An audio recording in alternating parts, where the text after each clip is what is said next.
হযরতুল আল্লাম শহীদ মরহুম আল্লামা দেলওয়ার হোসেন সাঈদী রহিমাহুল্লাহ ওনার স্মৃতি বিজড়িত আজকের এই ঐতিহাসিক প্যারেড ময়দানের তাফসিরুল কোরআনের প্রোগ্রামে সব আছে। স্টেজ আছে, শ্রোতা আছে, প্যান্ডেল আছে, মিডিয়া কাভারেজ আছে, কিন্তু আমাদের কলিজার টুকটাটা আমাদের মাঝে নাই। আজকের এই প্রোগ্রামে আলোচক হয়ে এই চেয়ারে আমি না বসে ওই শ্রোতাদের কাতারে বসে যদি আমাদের আল্লামার নুরানি চেহারার দিকে তাকিয়ে ওয়াজ শুনতে পারতাম, আমাদের হৃদয়টা ঠান্ডা হয়ে যেত, আমাদের তৃষ্ণার্ত হৃদয় শান্ত হতো। সব আজকে আছে, কি যেন নাই, ঠিক কিনা বলেন?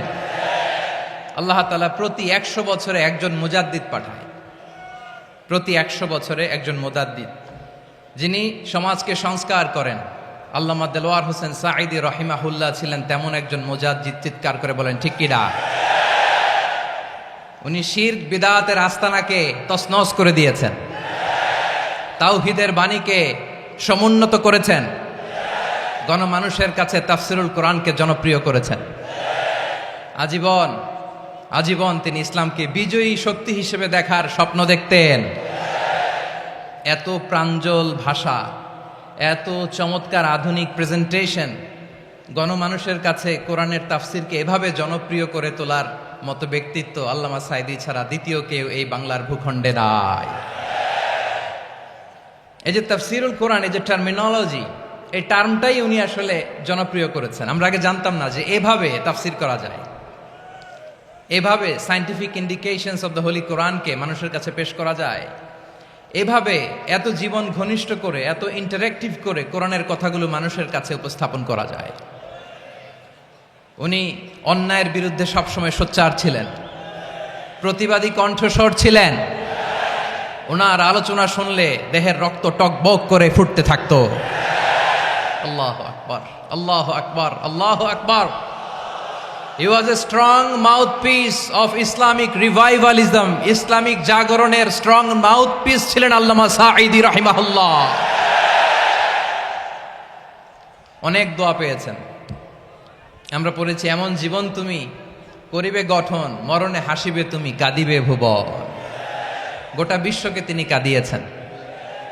আল্লামা যখন ইন্তেকাল করলেন, আমি তখন মালয়েশিয়া থেকে যুক্তরাষ্ট্রে একটা কনফারেন্সে যোগ দিতে যাচ্ছি, কাতার এয়ারলাইন্সে। মালয়েশিয়া থেকে দোহাতে নামলাম। দোহায় যখন আমার ট্রানজিট, তখন শুনতে পেলাম যে আল্লামা বিদায় নিয়েছেন। সোশ্যাল মিডিয়ায় শুনে বিশ্বাস করতে পারলাম না। মুহূর্তের মধ্যেই মাসুদ সাঈদী ভাইকে মেসেজ করলাম, উনি কোনো উত্তর দিতে পারলেন না। মাসুদ ভাইয়ের সাথে যখন কোলাকুলি করি, আমাদের শামীম ভাইয়ের সাথে যখন কোলাকুলি করি, মনে হচ্ছে আল্লামা সাঈদীর ঘ্রাণ পাই। শরীরটা লিটারালি কাঁপছিল, নিজেকে মানাতে পারছিলাম না, বিশ্বাস করতে পারছিলাম যে আসলে আল্লামা বিদায় নিয়েছেন। ইন দ্য মিন টাইম আমার সেকেন্ড ফ্লাইট, দোহা টু নিউ ইয়র্ক, 12 ঘন্টার ফ্লাইটে উঠলাম। ইন্টারনেট থেকে বিচ্ছিন্ন হলাম। নামার পরে শুনলাম আল্লাহু আকবার, যেখানে ওনাকে কবরস্থ করার কথা ছিল সেখানেও কবর দিতে দেয়া হয় নাই। ছবিগুলো দেখতে লাগলাম, হাসিমাখা মুখ, হাসিমাখা নিথর দেহটা, মরণে হাসিবে তুমি, কাঁদিবে ভুবন। From east to west, from north to south, the entire globe, গোটা বিশ্ব ওনার জন্য কেঁদেছে, গোটা বিশ্ব কেঁদেছে। কাবার গিলাফ ধরে ধরে মানুষ চিৎকার করেছে। এর চেয়ে শ্রেষ্ঠ মৃত্যুকার হতে পারে? আমাদের আল্লামার আর কি পাওয়ার ছিল বলেন? আর কি পাওয়ার ছিল? কুল্লু নাফসিন যায়িকাতুল মাউত, যারাই দুনিয়াতে আসবে তারা ইন্তেকাল করবে, এটা আমরা মেনে নেই, এটা আমরা জানি। কিন্তু অবাক করা বিষয় হচ্ছে আমরা আজও জানি না আমাদের আল্লামার মৃত্যু কি স্বাভাবিক হয়েছে নাকি এটা পরিকল্পিত মেডিকেল কিলিং ছিল। এটা যে পরিকল্পিত মেডিকেল কিলিং ছিল এটা ধারণা করার পেছনে অনেক কারণ আছে। তিনি আধিপত্যবাদের বিরুদ্ধে সোচ্চার ছিলেন, ফ্যাসিবাদের বিরুদ্ধে সোচ্চার ছিলেন, রাজনৈতিক প্রতিহিংসার শিকার ছিলেন। এজন্য এটা মেডিকেল কিলিং হতে পারে এ ধারণা আমরা করতেই পারি। আওয়াজ করে বলেন ঠিক কিনা? যেই সময়টা আমরা কাটাচ্ছি এত সুন্দর সময় বাংলাদেশ আর পাবে না। আমাদের জন্মের পর থেকে এরকম চমৎকার সময় আমরা পাই নাই। এটাই আসল সময়। আমরা ইন্টারিম গভর্নমেন্টের কাছে দাবি জানাই, উচ্চতর তদন্ত কমিটি করে এটা কি হত্যাকাণ্ড ছিল নাকি স্বাভাবিক মৃত্যু ছিল, এই রিপোর্ট গণমানুষের কাছে প্রচার করে জানাতে হবে। এই দাবির সাথে কি সবাই আপনারা একমত? কারা কারা একমত হাত তুলে দেখান।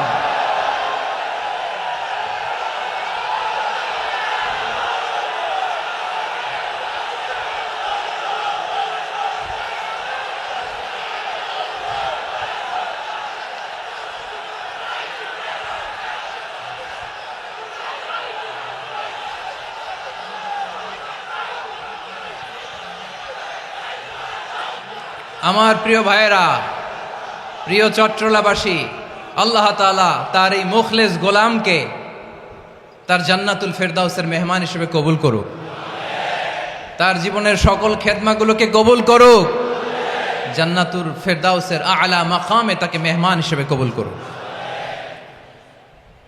আল্লামা শহীদ দেলোয়ার হোসেন সাঈদী রাহিমাহুল্লাহ, উনি ছাড়াও এই ঐতিহাসিক ময়দানে কথা বলেছেন আল্লামা লুৎফুর রহমান রাহিমাহুল্লাহ।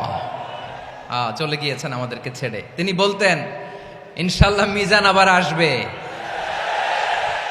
হুজুর আমি তো আসলাম, আপনি তো আমাদেরকে ছেড়ে চলে গেলেন। আল্লাহু আকবার, আল্লাহু আকবার, আল্লাহু আকবার। গলায় কোনো সুর ছিল না, সুর দিয়ে কথা বলতেন না, কিন্তু এত চমৎকার শব্দের বুনন, এত চমৎকার প্রেজেন্টেশন, এত চমৎকার ভাবে ঐতিহাসিক বর্ণনাগুলো তিনি উপস্থাপন করতেন। মন্ত্রমুগ্ধ হয়ে আমরা আল্লামা লুৎফুর রহমানের কথা শুনেছি।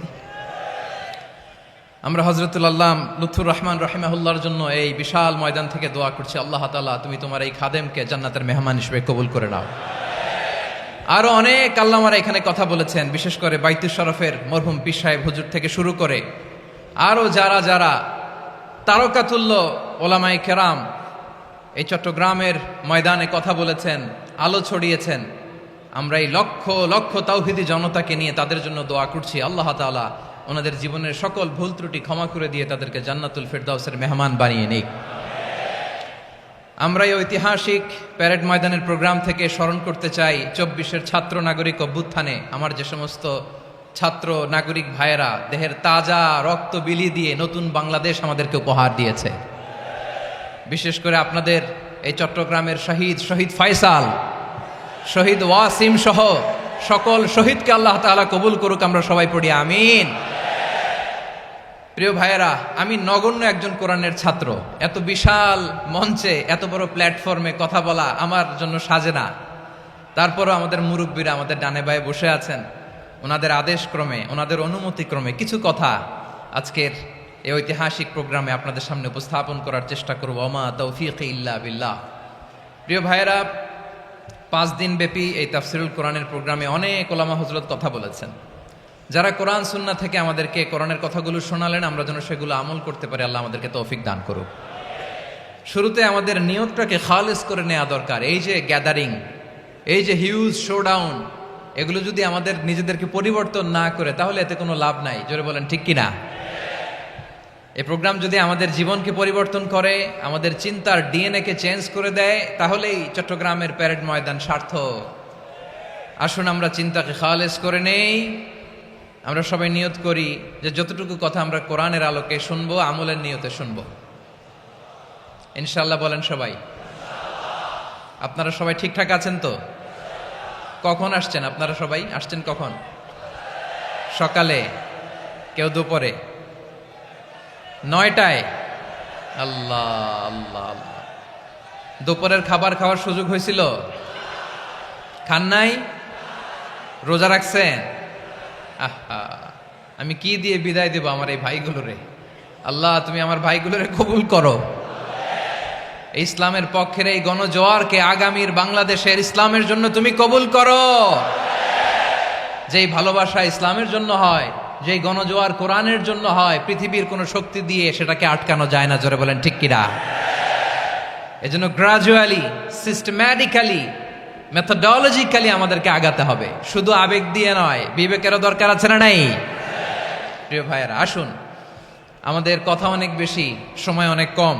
আমরা আর কাল বিলম্ব না করে মহাবিশ্বয় মহাগ্রন্থ আল কোরআন আল কারীম থেকে কিছু কথা শুনি। আমি যেই টপিকটা নিয়ে আজকের ঐতিহাসিক চট্টগ্রামের প্যারেড ময়দানের তাফসিরুল কোরআন প্রোগ্রামে আলোচনা করব, সেটা হচ্ছে সূরাতু আন-নাহলের 90 নম্বর আয়াত নিয়ে কিছু কথা আমরা উপস্থাপন করবার চেষ্টা করব ইনশাআল্লাহ। আমার খুতবার শুরুতেই আপনারা মোটামুটি আন্দাজ করে ফেলেছেন যে আমি কি নিয়ে আলোচনা করব, কারণ যে আয়াতটি আমি তেলাওয়াত করেছি এই আয়াতটি প্রায়শই এই ভূখণ্ডে, এই বাংলাদেশে জুমার দিনে খতিব সাহেবরা দ্বিতীয় খুতবা শেষের দিকে পড়ে না? কি কমন পড়ছে? ইন্নাল্লাহা ইয়া'মুরু বিল আদলি ওয়াল ইহসান ওয়া ইতা'i যিল কুরবা ওয়া ইয়ানহা আনিল ফাহশাই ওয়াল মুনকারি ওয়াল বাগি ইয়া'iদুকুম লাআল্লাকুম তাযাক্কারুন। মুখস্থ আছে না সবার? আসুন আমরা এই আয়াতের সরল অর্থ, এর মর্মবাণী, এর সংক্ষিপ্ত তাফসীর সবাই মিলে আজকের এই প্রোগ্রাম থেকে উদ্ধার করার চেষ্টা করি। আপনারা মনোযোগী আছেন তো? ইনশাআল্লাহ। এই আয়াতটা অনেক কম্প্রিহেন্সিভ একটা আয়াত। সাইয়েদনা আব্দুল্লাহ ইবনে মাসউদ রাদিয়াল্লাহু তাআলা আনহু উনি বলেছেন, ইন্নাহা মিন আজমাই আয়াতিল কুরআন। এটা কোরআনের সবচেয়ে জামে মানে আয়াত। যদিও ছোট্ট আয়াত, অল্প কিছু কথামালা, কিন্তু তিনি বলতেন এটা কোরআনের সবচাইতে জামে মানে সবচেয়ে কম্প্রিহেন্সিভ একটা আয়াত, যেখানে কথা কম, শব্দ কম, কিন্তু এটার দোতনা, এটার আবেদন, এটার মিনিং অনেক বেশি। সুবহানাল্লাহ। এই আয়াতে আল্লাহ তাআলা বেসিকলি আমাদেরকে 3টা বিষয়ে আদেশ করেছেন আর 3টা বিষয়ে বারণ করেছেন, মানে নিষেধ করেছেন। আওয়াজ করে বলুন, আদেশ করেছেন কয়টা? প্রিয় চট্টলার ভাইয়েরা, আমার মতো এই যে 3 আঙ্গুল উঁচু করে বলেন, আদেশ করেছেন কয়টা? আবার নিষেধও কয়টা? মানবো তো আমরা ইনশাআল্লাহ? বলেন সবাই। 3 do's and 3 don'ts, do's and don'ts। 3টা আদেশ, 3টা নিষেধ। এই 3টা আদেশ আর 3টা নিষেধের ভেতরে আল্লাহ তাআলা গোটা ইসলামী শরিয়ার মূল নির্যাসকে ঢুকিয়ে দিয়েছেন। সুবহানাল্লাহ। এই ছোট্ট একটা আয়াতে গোটা ইসলামী শরিয়ার, the gist, the cream of the creams, গোটা ইসলামী শরিয়ার মূল নির্যাসকে আল্লাহ ঢুকিয়ে দিয়েছেন। 3টা আদেশ আর 3টা নিষেধ। আসুন আমরা সরাসরি কোরআন থেকে শুনি, সবাই পড়ুন। আউযু বিল্লাহি মিনাশ শাইতানির রাজীম। বিসমিল্লাহির রহমানির রহিম। ইন্নাল্লাহা ইয়া'মুরু বিল আদলি ওয়াল ইহসানি ওয়া ইতা'i যিল কুরবা ওয়া ইয়ানহা আনিল ফাহশাই ওয়াল মুনকারি ওয়াল বাগি ইয়া'ইযুকুম লা'আল্লাকুম তাযাক্কারুন।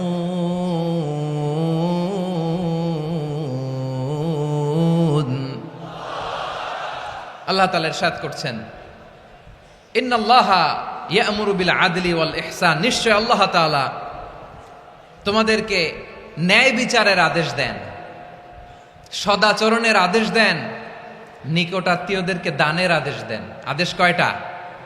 আওয়াজ করে সবাই বলুন তো কয়টা? নিশ্চয় আল্লাহ তাআলা তোমাদেরকে ন্যায় বিচারের আদেশ দেন, সদাচরণের আদেশ দেন, তিনি তোমাদের নিকটাত্মীয়দেরকে দানের আদেশ দেন, আর তিনি তোমাদেরকে অশ্লীলতা থেকে নিষেধ করেন, মন্দ কাজ থেকে নিষেধ করেন, অবাধ্যতা সীমা লঙ্ঘন থেকে নিষেধ করেন। তিনি তোমাদেরকে উপদেশ দেন যাতে তোমরা শিক্ষা গ্রহণ করো। সুবহানাল্লাহ। উপদেশ দিচ্ছে স্বয়ং কে? তিনটা জিনিসের আদেশ। ইয়ামুরু বিল আদল, সুবিচার ন্যায় বিচারের আদেশ তিনি দেন। ইহসানের আদেশ দেন, যাতে আমরা ইহসান করি, একে অপরের প্রতি সুবিচার করি, মহানুভবতা দেখায়, অনুগ্রহ দেখায়, আর নিকট আত্মীয়দেরকে যেন আমরা দান করি। এই তিনটা আদেশ তিনি দিয়েছেন। আর কোন তিনটা জিনিস থেকে তিনি বারণ করেছেন? অশ্লীলতা, ফাহশা, মুনকার, মানে সব মন্দ আর অসৎ কাজ, এগুলো থেকে তিনি আমাদেরকে বারণ করেন। ওয়াল বাগি, অবাধ্যতা, সীমা লঙ্ঘন, এই তিনটা কাজ থেকে তিনি আমাদেরকে বারণ করেন। তিনি আমাদেরকে উপদেশ দেন, স্বয়ং আল্লাহ তাআলা আমাদেরকে উপদেশ দেন, যাতে করে আমরা শিক্ষা গ্রহণ করি। সুবহানাল্লাহ পড়ে। তাহলে আসুন আমরা ধরে ধরে একটা একটা করে সামনের দিকে আগাই। আল্লাহ তাআলা প্রথমে আমাদেরকে আদেশ দিয়েছেন আদালের। ইন্নাল্লাহা ইয়া'মুরু বিল আদল। আওয়াজ করে বলুন আল আদাল। সবাই পড়ুন আল আদাল। আমরা উর্দু জানি, হিন্দি জানি, অনেকে ইংরেজিও জানি, কিন্তু আরবি শব্দগুলো আমাদের মুখ দিয়ে বেরোতে চায় না। আওয়াজ করে বলুন আল আদাল। মাশাআল্লাহ। ইন্নাল্লাহা ইয়া'মুরু বিল আদল। আল্লাহ তাআলা আমাদেরকে আদলের আদেশ দেন। আদল অনেকে না বুঝলেও আদালত শব্দটা বুঝবেন। আদালত, আদালত, আদালত বুঝেন না? যেখানে বিচার কার্যের ফয়সালা করা হয়, কোর্ট কাচারি আদালত, এটা তো ভেরি কমন। এটা শুনছেন না সবাই? আদালত, যেখানে ন্যায় বিচার হবে, সুশাসন হবে। কিন্তু ভাগ্যের কি নির্মম পরিহাস, ওখান থেকে মিথ্যা সাক্ষী দিয়ে মনমতো রায় দিয়ে দেয়া হয়। এগুলোর পরিবর্তন হওয়ার দরকার আছে না নাই? প্রিয় ভাইয়েরা, আদালত, আল আদল, ইংরেজিতে বলে জাস্টিস, ন্যায় বিচার, সুবিচার, সুশাসন, জাস্টিস, আল আদাল, সব জায়গায় এই জাস্টিস থাকা দরকার। Justice should be prevailed in the society. The mission of all prophet was to uphold the justice. সব নবীর মিশন ছিল এই জাস্টিসকে, আদালকে, সুশাসন আর সুবিচারকে নিশ্চিত করা। পড়েন সুবহানাল্লাহ। And the core message of every divine scripture was to uphold justice. পৃথিবীর সব আসমানি কিতাবের মূল শিক্ষা ছিল এই জাস্টিসকে সমাজে এনশিওর করা, সুবিচার, সুশাসনকে এনশিওর করা। তাহলে প্রিয় ভাইরা, আমরা বুঝতে পারলাম আল আদ শব্দের মানে হচ্ছে ইনসাফ বা সুবিচার বা ন্যায় বিচার। এটা হচ্ছে একটা general meaning, very general meaning. আপনি যদি ইন ডেপথ বুঝতে চান, আরো ভেতরে যান, তাহলে আদাল মানে হচ্ছে সমন্বয়, আদাল মানে হচ্ছে ভারসাম্য, ব্যালেন্স। আদাল মানে হচ্ছে মধ্যম পন্থা। সুবহানাল্লাহ পড়েন। কারণ সব সময় সমান সমান হইলেই সুবিচার হয় না। কথা কি বুঝতেছেন? ইসলামের দ্য কনসেপ্ট অফ আদাল, এটা এমন আদাল, এটা সব সময় সমান সমান নয়। যখন সমান সমান দেয়া দরকার, ইসলাম সমান সমান দেয়। যখন ব্যালেন্স করা দরকার, চেক এন্ড ব্যালেন্স, সমন্বয়, ভারসাম্য করা দরকার, তখন ইসলাম ভারসাম্য করে দেয়। এটার নাম আদাল। সুবহানাল্লাহ। সহজ করে আপনাদেরকে বুঝাই। যেমন ধরুন, একটা পরিবারের 3 জন সদস্য, স্বামী, স্ত্রী আর সন্তান। তাদের সকালবেলার ব্রেকফাস্টে, স্বামীর সকালের নাস্তায় স্বামীর 3টা রুটি লাগে, স্ত্রীর 2টা লাগে, আর সন্তানের 1টা রুটি লাগে। এখন আমি যদি সমান সমান করে আদল করতে চাই, সবাইকে যদি 3টা করে রুটি দেই, তাহলে স্বামী বেচারার জন্য ঠিক আছে? কি বলেন? কথা কি বুঝতেছেন না কষ্ট হয়ে যাচ্ছে? যদি সমান সমানের নিয়মে আগাই, তাহলে 3টা করে যদি রুটি দেই, স্বামীর জন্য ওকে, কিন্তু স্ত্রীর জন্য 1টা বেশি হয়ে যায়। আর সন্তানের জন্য কয়টা বেশি হয়? আচ্ছা, এই তো বুঝতেছেন, মাশাআল্লাহ। আচ্ছা, 2টা করে যদি সবাই রে দেয় সমান সমান নীতিতে, তাহলে স্ত্রীর জন্য, স্ত্রী বেচারির জন্য ঠিক আছে, কিন্তু স্বামীর কয়টা কম পড়ে? আর সন্তানের বেশি হয়ে যায় কয়টা? আচ্ছা, সমান সমান নীতিতে সবাইকে যদি সকালের নাস্তার জন্য 1টা করে রুটি দেই, সন্তানের জন্য ঠিক আছে, কিন্তু স্ত্রী বেচারির কম পড়ে কয়টা? স্বামীর কম পড়ে কয়টা? 2টা। কথা কি বুঝতেছেন? আর আমি যদি স্বামীকে দেই 3টা, স্ত্রীকে দেই 2টা, আর সন্তানকে দেই 1টা, তাহলে কারো অপচয় হবে না। যার যতটুকু দরকার ঠিক ততটুকুই কাজে লাগবে। চিল্লায় বলেন ঠিক কিনা?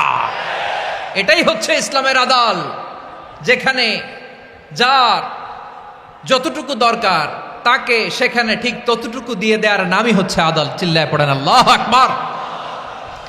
রব্বুল আলামিন বলেন, ইউসিকুমুল্লাহু ফি আওলাদিকুম লিযযাকারি মিসলু হাযযিল উনসায়াইন। আল্লাহ তোমাদেরকে ওসিয়ত করেন তোমাদেরকে আদেশ দেন উত্তরাধিকার সম্পদ যখন বন্টন হবে ছেলেরা যতটুকু পাবে মেয়ে পাবে তার অর্ধেক। সুবহানাল্লাহ বলেন। দেখেন ছেলে যদ্দূর মেয়ে অর্ধেক, ছেলে ডবল পাবে। আপাত দৃষ্টিতে মনে হয় এখানে অবিচার হয়েছে, কিন্তু আসলে কি অবিচার হয়েছে? আপনি বিয়ের ক্ষেত্রে যান, ওইখানে আবার ছেলে মোহরানা দেয়, মেয়ে সেখানে মোহরানা পায়। তাহলে চেক এন্ড ব্যালেন্স, ভারসাম্য, ব্যালেন্স, মধ্যম পন্থা এখানে আছে না নাই? এটাই হচ্ছে ইসলামের আদল। আল্লাহ তাআলা এই আদলের আদেশ দিয়েছেন, সুবিচার, ন্যায় বিচার, সুশাসন এবং ভারসাম্যের আদেশ দিয়েছেন। প্রিয় ভাইয়েরা, একটি শান্তিময় সমাজ, একটা সমৃদ্ধ সমাজ, একটা মানবিক সমাজ যদি আমরা পেতে চাই, এই আয়াতের মধ্যে যতগুলো পয়েন্ট আছে সবগুলোর বাস্তবায়ন লাগবে। কথা বুঝতে পেরেছেন? বলেন, আওয়াজ করে বলেন, আমরা একটা শান্তির সমাজ চাই কি চাই না? আমরা একটা সমৃদ্ধ বাংলাদেশ চাই কি চাই না? আমরা একটা মানবিক বাংলাদেশ চাই কি চাই না? এই আয়াতে আল্লাহ তাআলা একটা মানবিক সমাজের রূপরেখা টেনেছেন। তার প্রথম কথা হচ্ছে ইন্নাল্লাহা ইয়ামুরু বিল আদল। আল্লাহ তাআলা তোমাদেরকে আদলের নির্দেশনা দেয়, সুবিচার, সুশাসনের নির্দেশনা দেয়। যে সমাজে আদল থাকে না সেই সমাজে জুলুম মানুষের ঘাড়ে চেপে বসে। আদলের বিপরীত হচ্ছে জুলুম। আদলের বিপরীত কি? জুলুম বা জাওর, অত্যাচার, অবিচার, বৈষম্য। এই যে বৈষম্য বিরোধী ছাত্র আন্দোলন কমন পড়ছে? এই যে একজন সমন্বয়ক তো দেখা করলো আমার সাথে। জুলুম মানে হচ্ছে বৈষম্য। বৈষম্যের স্থান ইসলামে নাই, অবিচারের স্থান ইসলামে নাই, জুলুমের স্থান ইসলামে নাই। আল্লাহ তাআলা বলেন যে আমি জুলুমকে নিজের জন্য হারাম করেছি এবং তোমাদের জন্য হারাম করেছি। বিশ্বনবী ফরমান, আল্লাহ তাআলা বলেন হাদিসে কুদসিতে, ইয়া ইবাদি ইন্নী হারামতু যুলমা আলা নাফসি ওয়া জাআলতুহু বাইনাকুম মুহাররামান ফালা তাযালামু। আমার গোলামেরা শোনো, নিশ্চয় আমি আল্লাহ তাআলা জুলুমকে আমি আমার উপরে হারাম করেছি, অনুরূপভাবে জুলুম করাকে তোমাদের উপরেও হারাম করেছি। ফলে ফালা তাযালামু, তোমরা একে অপরের সাথে জুলুম করো না। নির্দেশনাটা কার? খবরদার, জুলুমের সাথে আমাদের কোনো সম্পর্ক নাই।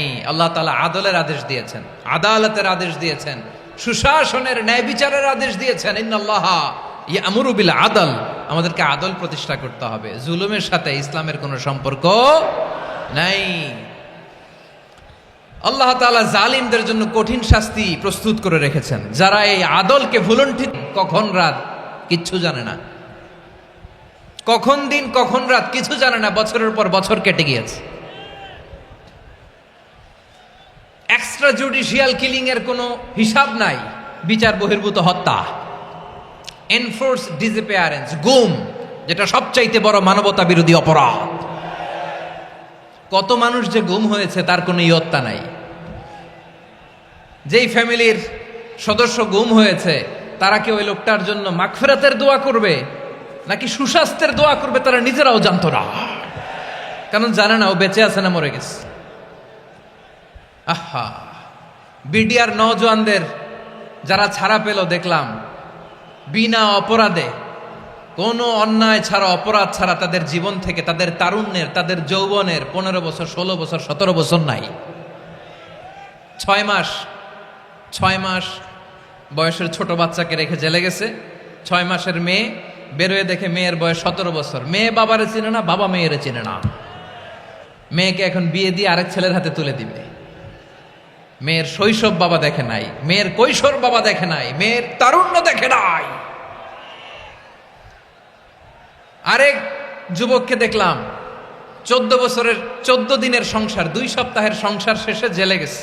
কত যুবকের যে স্ত্রী চলে গিয়েছে ফ্যামিলি ছেড়ে, কারণ জানে না তো কবে আসবে, কি হবে, কেউ জানতো না। দাম্পত্য জীবনের মাত্র 14 দিনের স্মৃতি, এই স্মৃতিকে আঁকড়ে ধরে এক বোন 16টা বছর, 17টা বছর কাটিয়ে দিয়েছে। আমি নিউজটা দেখে ভাবলাম, আমার এই বোনের প্রতিটি দিন কিভাবে কেটেছে, প্রতিটি রাত কিভাবে কেটেছে, প্রতিটি ক্ষণ কিভাবে কেটেছে। বিশ্বনবী বলেছেন, ইত্তাকি দাওয়াতাল মাজলুম ফাইন্না লাইসা বাইনাহু ওয়া বাইনাল্লাহি হিজাব। মাজলুমের কান্নাকে ভয় করো, কারণ মাজলুমের কান্না আর আল্লাহর মাঝে কোনো পর্দা থাকে না। আমরা আর এরকম কোন জুলুম বাংলাদেশে দেখতে চাই না, জোরে বলেন ঠিক কিনা? আর কেউ নতুন করে জালিম হোক আপনারা চান? আবার নতুন করে কেউ ফ্যাসিস্ট হোক আপনারা চান? এক দল আরেক দলকে নিশ্চিহ্ন করার রাজনীতিতে মেতে উঠুক, এটা আপনারা চান? আমরা বাংলাদেশকে আদল দিয়ে সাজাতে চাই। আমরা এই 56,000 বর্গ মাইলের প্রতিটা ইঞ্চি মাটিকে কোরআনের আইন দিয়ে সাজাতে চাই। রাজি আছেন আপনারা? কারা কারা রাজি দেখান হাত তুলে আল্লাহকে।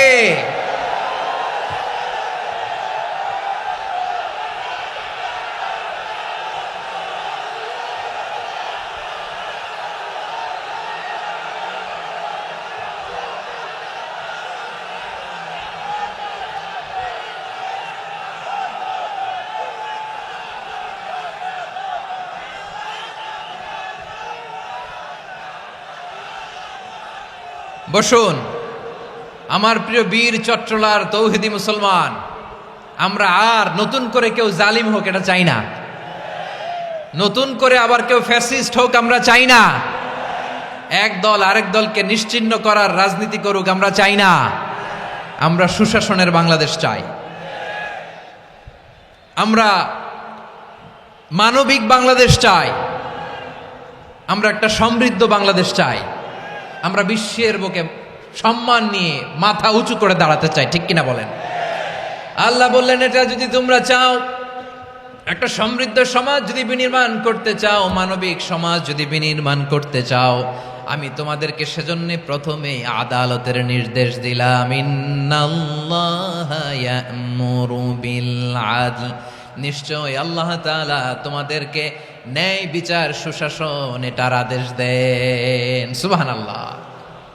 আদাল, ন্যায় বিচারের আদেশ আল্লাহ তাআলা কোরআনের বিভিন্ন আয়াতে দিয়েছেন। আল্লাহ তাআলা বলছেন, ইন্নাল্লাহা ইয়া'মুরুকুম আন তুআদ্দুল আমানাতি ইলা আহলিহা ওয়া ইযা হাকামতুম বাইনান নাসি আন তাহকুমু বিল আদল ইন্নাল্লাহা নি'ম্মা ইয়া'iযুকুম বিহি ইন্নাল্লাহা কানা সামিআন বাসীরা।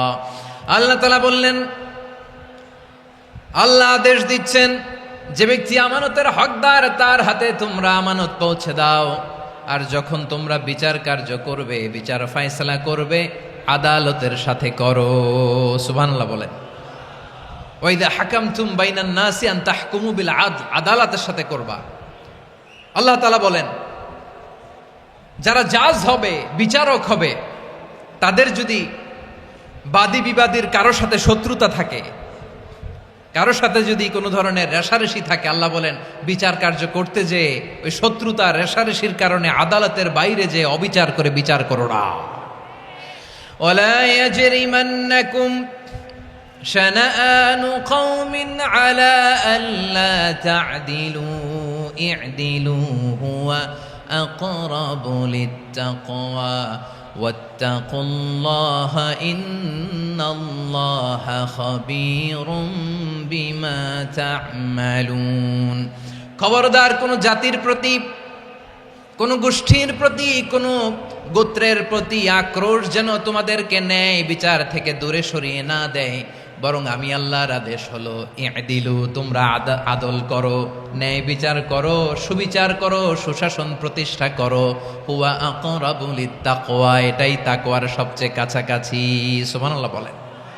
কোরআনের বিভিন্ন আয়াতে আল্লাহ তাআলা স্পেসিফিকলি ধরে ধরে বিচার করার সময় আমরা যেন আদল করি সেটা বলেছেন। কোরআনের কোন কোন জায়গায় আল্লাহ তাআলা এই আল আদল শব্দটা ব্যবহার করেছেন। আবার একই জিনিস ইনসাফ, সুবিচার, সুশাসন, ন্যায় বিচার, ন্যায় পরায়ণতা বুঝাতে আল্লাহ তাআলা কখনো কখনো আল কিসত শব্দটা ব্যবহার করেছেন। আওয়াজ করে সবাই বলুন আল কিসত। প্রিয় ভাইরা, সবাই আওয়াজ করে আমার সাথে সাথে বলুন আল কিসত। আল্লাহ তাআলা বলেন, ওয়া ইন হাকামতা ফাহকুম বাইনাহুম বিল কিসতি ইন্নাল্লাহা ইউহিব্বুল মুকসিতিন। যখন তুমি বিচার করবে, বিশ্বনবীকে উদ্দেশ্য করে অ্যাড্রেস করে বললেন, নবী হে, ইহুদিরা কোনো বিষয়ে মীমাংসার জন্য যদি আপনার দরবারে আসে, যদি বিচার করতে হয়, খবরদার অবিচার করবেন না, ফয়সালা যেটা করবেন কিসতের সাথে করবেন, ন্যায় পরায়ণতার সাথে করবেন, কারণ ইন্নাল্লাহা ইউহিব্বুল মুকসিতিন, নিশ্চয় আল্লাহ রাব্বুল ইজ্জাত ন্যায় পরায়ণশীলদেরকে বড্ড ভালোবাসেন। সুবহানাল্লাহ বলেন। ন্যায় পরায়ণ লোকদেরকে আল্লাহ তাআলা বড্ড ভালোবাসেন। অন্য আয়াতে আল্লাহ তাআলা বলছেন, وَنَضَعُ الْمَوَازِينَ الْقِسْطَ لِيَوْمِ الْقِيَامَةِ فَلَا تُظْلَمُ نَفْسٌ شَيْئًا, আমি কিয়ামতের দিন ন্যায় পরায়ণতার মানদণ্ড স্থাপন করব, যেটাকে আমরা মিজানের পাল্লা বলি। আল্লাহ বলেন ন্যায় বিচারের মানদণ্ড কিয়ামতের ময়দানে আমি আল্লাহ স্থাপন করব।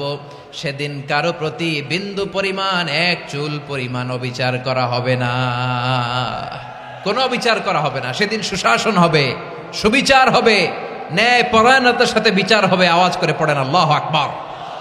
তাহলে প্রিয় ভাইরা, যে তিনটি বিষয়ে আল্লাহ তাআলা আমাদেরকে আদেশ দিয়েছেন, তার প্রথমটা হচ্ছে আদালত, ইনসাফ, সুবিচার, ন্যায় বিচার। এটা আমরা চাই কি চাই না? বিশ্বনবী ন্যায় বিচার, ন্যায় পরায়ণতা, সুশাসন প্রতিষ্ঠিত করেন কি করেন নাই? আপনারা বিশ্বনবীর সিরাত যারা পড়েছেন, আপনি দেখবেন বিশ্বনবীর সিরাতের পরতে পরতে, বাঁকে বাঁকে, সিরাতের বাঁকে বাঁকে এই আদালতের নমুনা মেলে। সুবহানাল্লাহ বলেন। ছোট্ট একটা নমুনা রাসূল সাল্লাল্লাহু আলাইহি ওয়াসাল্লামের আসসিরা আল আতেরা থেকে ছোট্ট একটা নমুনা আপনাদের খেদমতে এখানে উপস্থাপন করি। বিশ্বনবী সাল্লাল্লাহু আলাইহি ওয়াসাল্লাম মক্কা বিজয় করলেন ৮ম হিজরিতে। মক্কা বিজয় শেষে তিনি কয়েক সপ্তাহ মক্কাতে অবস্থান করলেন। ইন দ্য মিন টাইম মক্কার একটা ভেরি প্রেস্টিজিয়াস এন্ড ডিগনিফাইড ফ্যামিলির নারী চুরিতে ধরা পড়ল। কিসে ধরা পড়ল? সবাই বলেন কিসে? আমাদের সমাজে আসেনি এটা? আছে? ছোট না বড়? হ্যাঁ, হিসাব করে শেষ করা যায় না। ৩.৫ লাখ কোটি টাকা নাই উন্নয়ন প্রকল্পের নামে। উন্নয়ন প্রকল্পের নামে ৩.৫ লাখ কোটি টাকা নাই। ৩.৫ লাখ কোটি টাকা লিখতে পারবেন আপনি? এক টানে লিখতে পারবেন? বুঝতেছেন কত বড় সংখ্যা? হ্যাঁ, বনু মাখজুমিয়া গোত্রের এক নারী মক্কায় চুরিতে ধরা পড়ল। বলেন তো চুরি করলে বিধান কি? কি কাটতে হবে? চুরির বিধান হলো হাত কেটে দাও। তাও সেটা গোপনে নয়, প্রকাশ্যে জনসম্মুখে হাত কেটে দাও। বনু মাখজুমিয়া গোত্রের নারী যখন চুরিতে ধরা পড়লো, সাহাবারা চিন্তায় পড়ে গেলেন। সবেমাত্র মক্কার লোকেরা কালিমা পড়ে মুসলমান হয়েছে, ইসলামের আইন কানুন তেমন জানে না, ইসলামী শরিয়ার সাথে বেশি পরিচিত নয়। এখন যদি বিশ্বনবী চুরির যেই বিধান এটা যদি কায়েম করে হাত যদি কেটে দেয়, না জানি মক্কার লোকেরা আবার বিগড়ে যায়, না জানি মক্কার লোকেরা আবার মুরতাদ হয়ে যায়, না জানি মক্কার লোকেরা ইসলাম থেকে দূরে সরে যায়। চলো চলো, সাহাবীরা মিলে পরামর্শ করলেন, চলো বিশ্বনবীর কাছে যে বলি, ও নবী, শুধু কেবলমাত্র একমাত্র এই নারীর জন্য চুরির হাত কাটার বিধানটা আপনি একটু থামিয়ে দেন। চুরির হাত কাটার যে বিধান এখানে একটু রহিত করে দেন, বাকিগুলা কইরেন মদিনাতে যে চলবে, কিন্তু মক্কায় এবারের জন্য মাফ করে দেন। কিন্তু কে বলবে? এই যে পরামর্শ, সাজেশন, এটা কে দিবে বিশ্বনবীর কাছে? সাহাবারা চিন্তায় পড়ে গেলেন। আল্লাহর নবীর সামনে দাঁড়িয়ে আল্লাহর দেয়া হুদুদ, আল্লাহর দেয়া বিধান থামিয়ে দেওয়া, মাফ করে দেওয়া, এই কথা বিশ্বনবীর সামনে বলার সাহস তো কেউ রাখে না। কেউ কেউ বলল, বিশ্বনবীর পালক পুত্র যায়েদ বিন হারেসার সন্তান উসামারে বিশ্বনবী নাতির মতো আদর করে, বড্ড বেশি ভালোবাসে উসামারে। এজন্য সাহাবারা উসামাকে বলতো হিব্বু রাসূলিল্লাহ, বিশ্বনবীর ভালোবাসা। কি বলতো? সাহাবীরা বললেন বিশ্বনবীর ভালোবাসা হিব্বু রাসূলিল্লাহ, উসামারে পাঠাও। উসামারে বিশ্বনবী নাতির মতো স্নেহ করে, মায়া করে, ভালোবাসে। আমরা পারবো না, উসামা পারবে। সবাই মিলে ফুলিয়ে ফুসিয়ে ওসামাকে, ছোট্ট ওসামাকে রাজি করালো। ওসামা, এমন এমন কথা যে তুমি বিশ্বনবীর কাছে বলতে হবে, পারবা নাকি? ওসামা বলে, পারবো। সাইয়েদনা ওসামা রাদিয়াল্লাহু তাআলা আনহু তরুণ সাহাবী বিশ্বনবীর কাছে গেলেন, যে বললেন, নবী, বনু মাখজুমিয়া গোত্রের এক নারী চুরিতে ধরা পড়েছে, এবারের জন্য কি এই মহিলাটারে মাফ করে দিলে হয় না? এবারের জন্য একটু ক্ষমা করা যায় না নবী? বিশ্বনবী বলেন, আতাশফাউ ফি হাদ্দিম মিন হুদুদিল্লাহ, তোমার এত বড় সাহস উসামা, তুমি আল্লাহর হাত, আল্লাহর দেয়া বিধান এটার ব্যাপারে সুপারিশ করতে এসেছো? তোমরা কি জানো তোমাদের আগে যত কওম, যত গোত্র, যত জনপদ ধ্বংস হয়েছে তার কারণ ছিল তাদের মধ্যে গরিবরা অন্যায় করলে তারা বিচার করত, আর ধনীরা অন্যায় করলে তারা মাফ করে দিত। খবরদার! ওয়া আইমুল্লাহ লাউ আন্না ফাতিমাতা বিনতি মুহাম্মাদিন সারাকাত লাকাতা মুহাম্মাদুন ইয়াদাহা। বিশ্বনবী বললেন, ওরে ওসামা, বানু মাখজুমিয়ার ওই প্রেস্টিজিয়াস এন্ড ডিগনিফাইড ফ্যামিলির মেয়ে তো দূর কি বাত, অনেক দূরের কথা। জেনে রেখো ওসামা, আমার কলিজার টুকরা নয়নের পুটুলি ফাতেমাও যদি মক্কার জমিনে আজকে এই চুরির দায়ে ধরা পড়তো, আমি বিশ্বনবী মুহাম্মাদুর রাসূলুল্লাহ ধরে ফাতেমার ডান হাতটা কেটে দিতে এক বিলম্ব দেরি করতাম না। ইন্নাল্লাহা ইয়া'মুরু বিল আদল। আমাদেরকে জাস্টিস শিখায় পশ্চিমারা, আমাদেরকে ইনসাফ শিখায়, আমাদেরকে সুশাসন শিখায়। আর ইনসাফ, সুশাসন, ন্যায় বিচার, সুবিচার, জাস্টিস কারে বলে বিশ্বনবীর বায়োগ্রাফি থেকে জেনে নাও। এই ছিল বিশ্বনবী ইসলামের আদালতের নমুনা।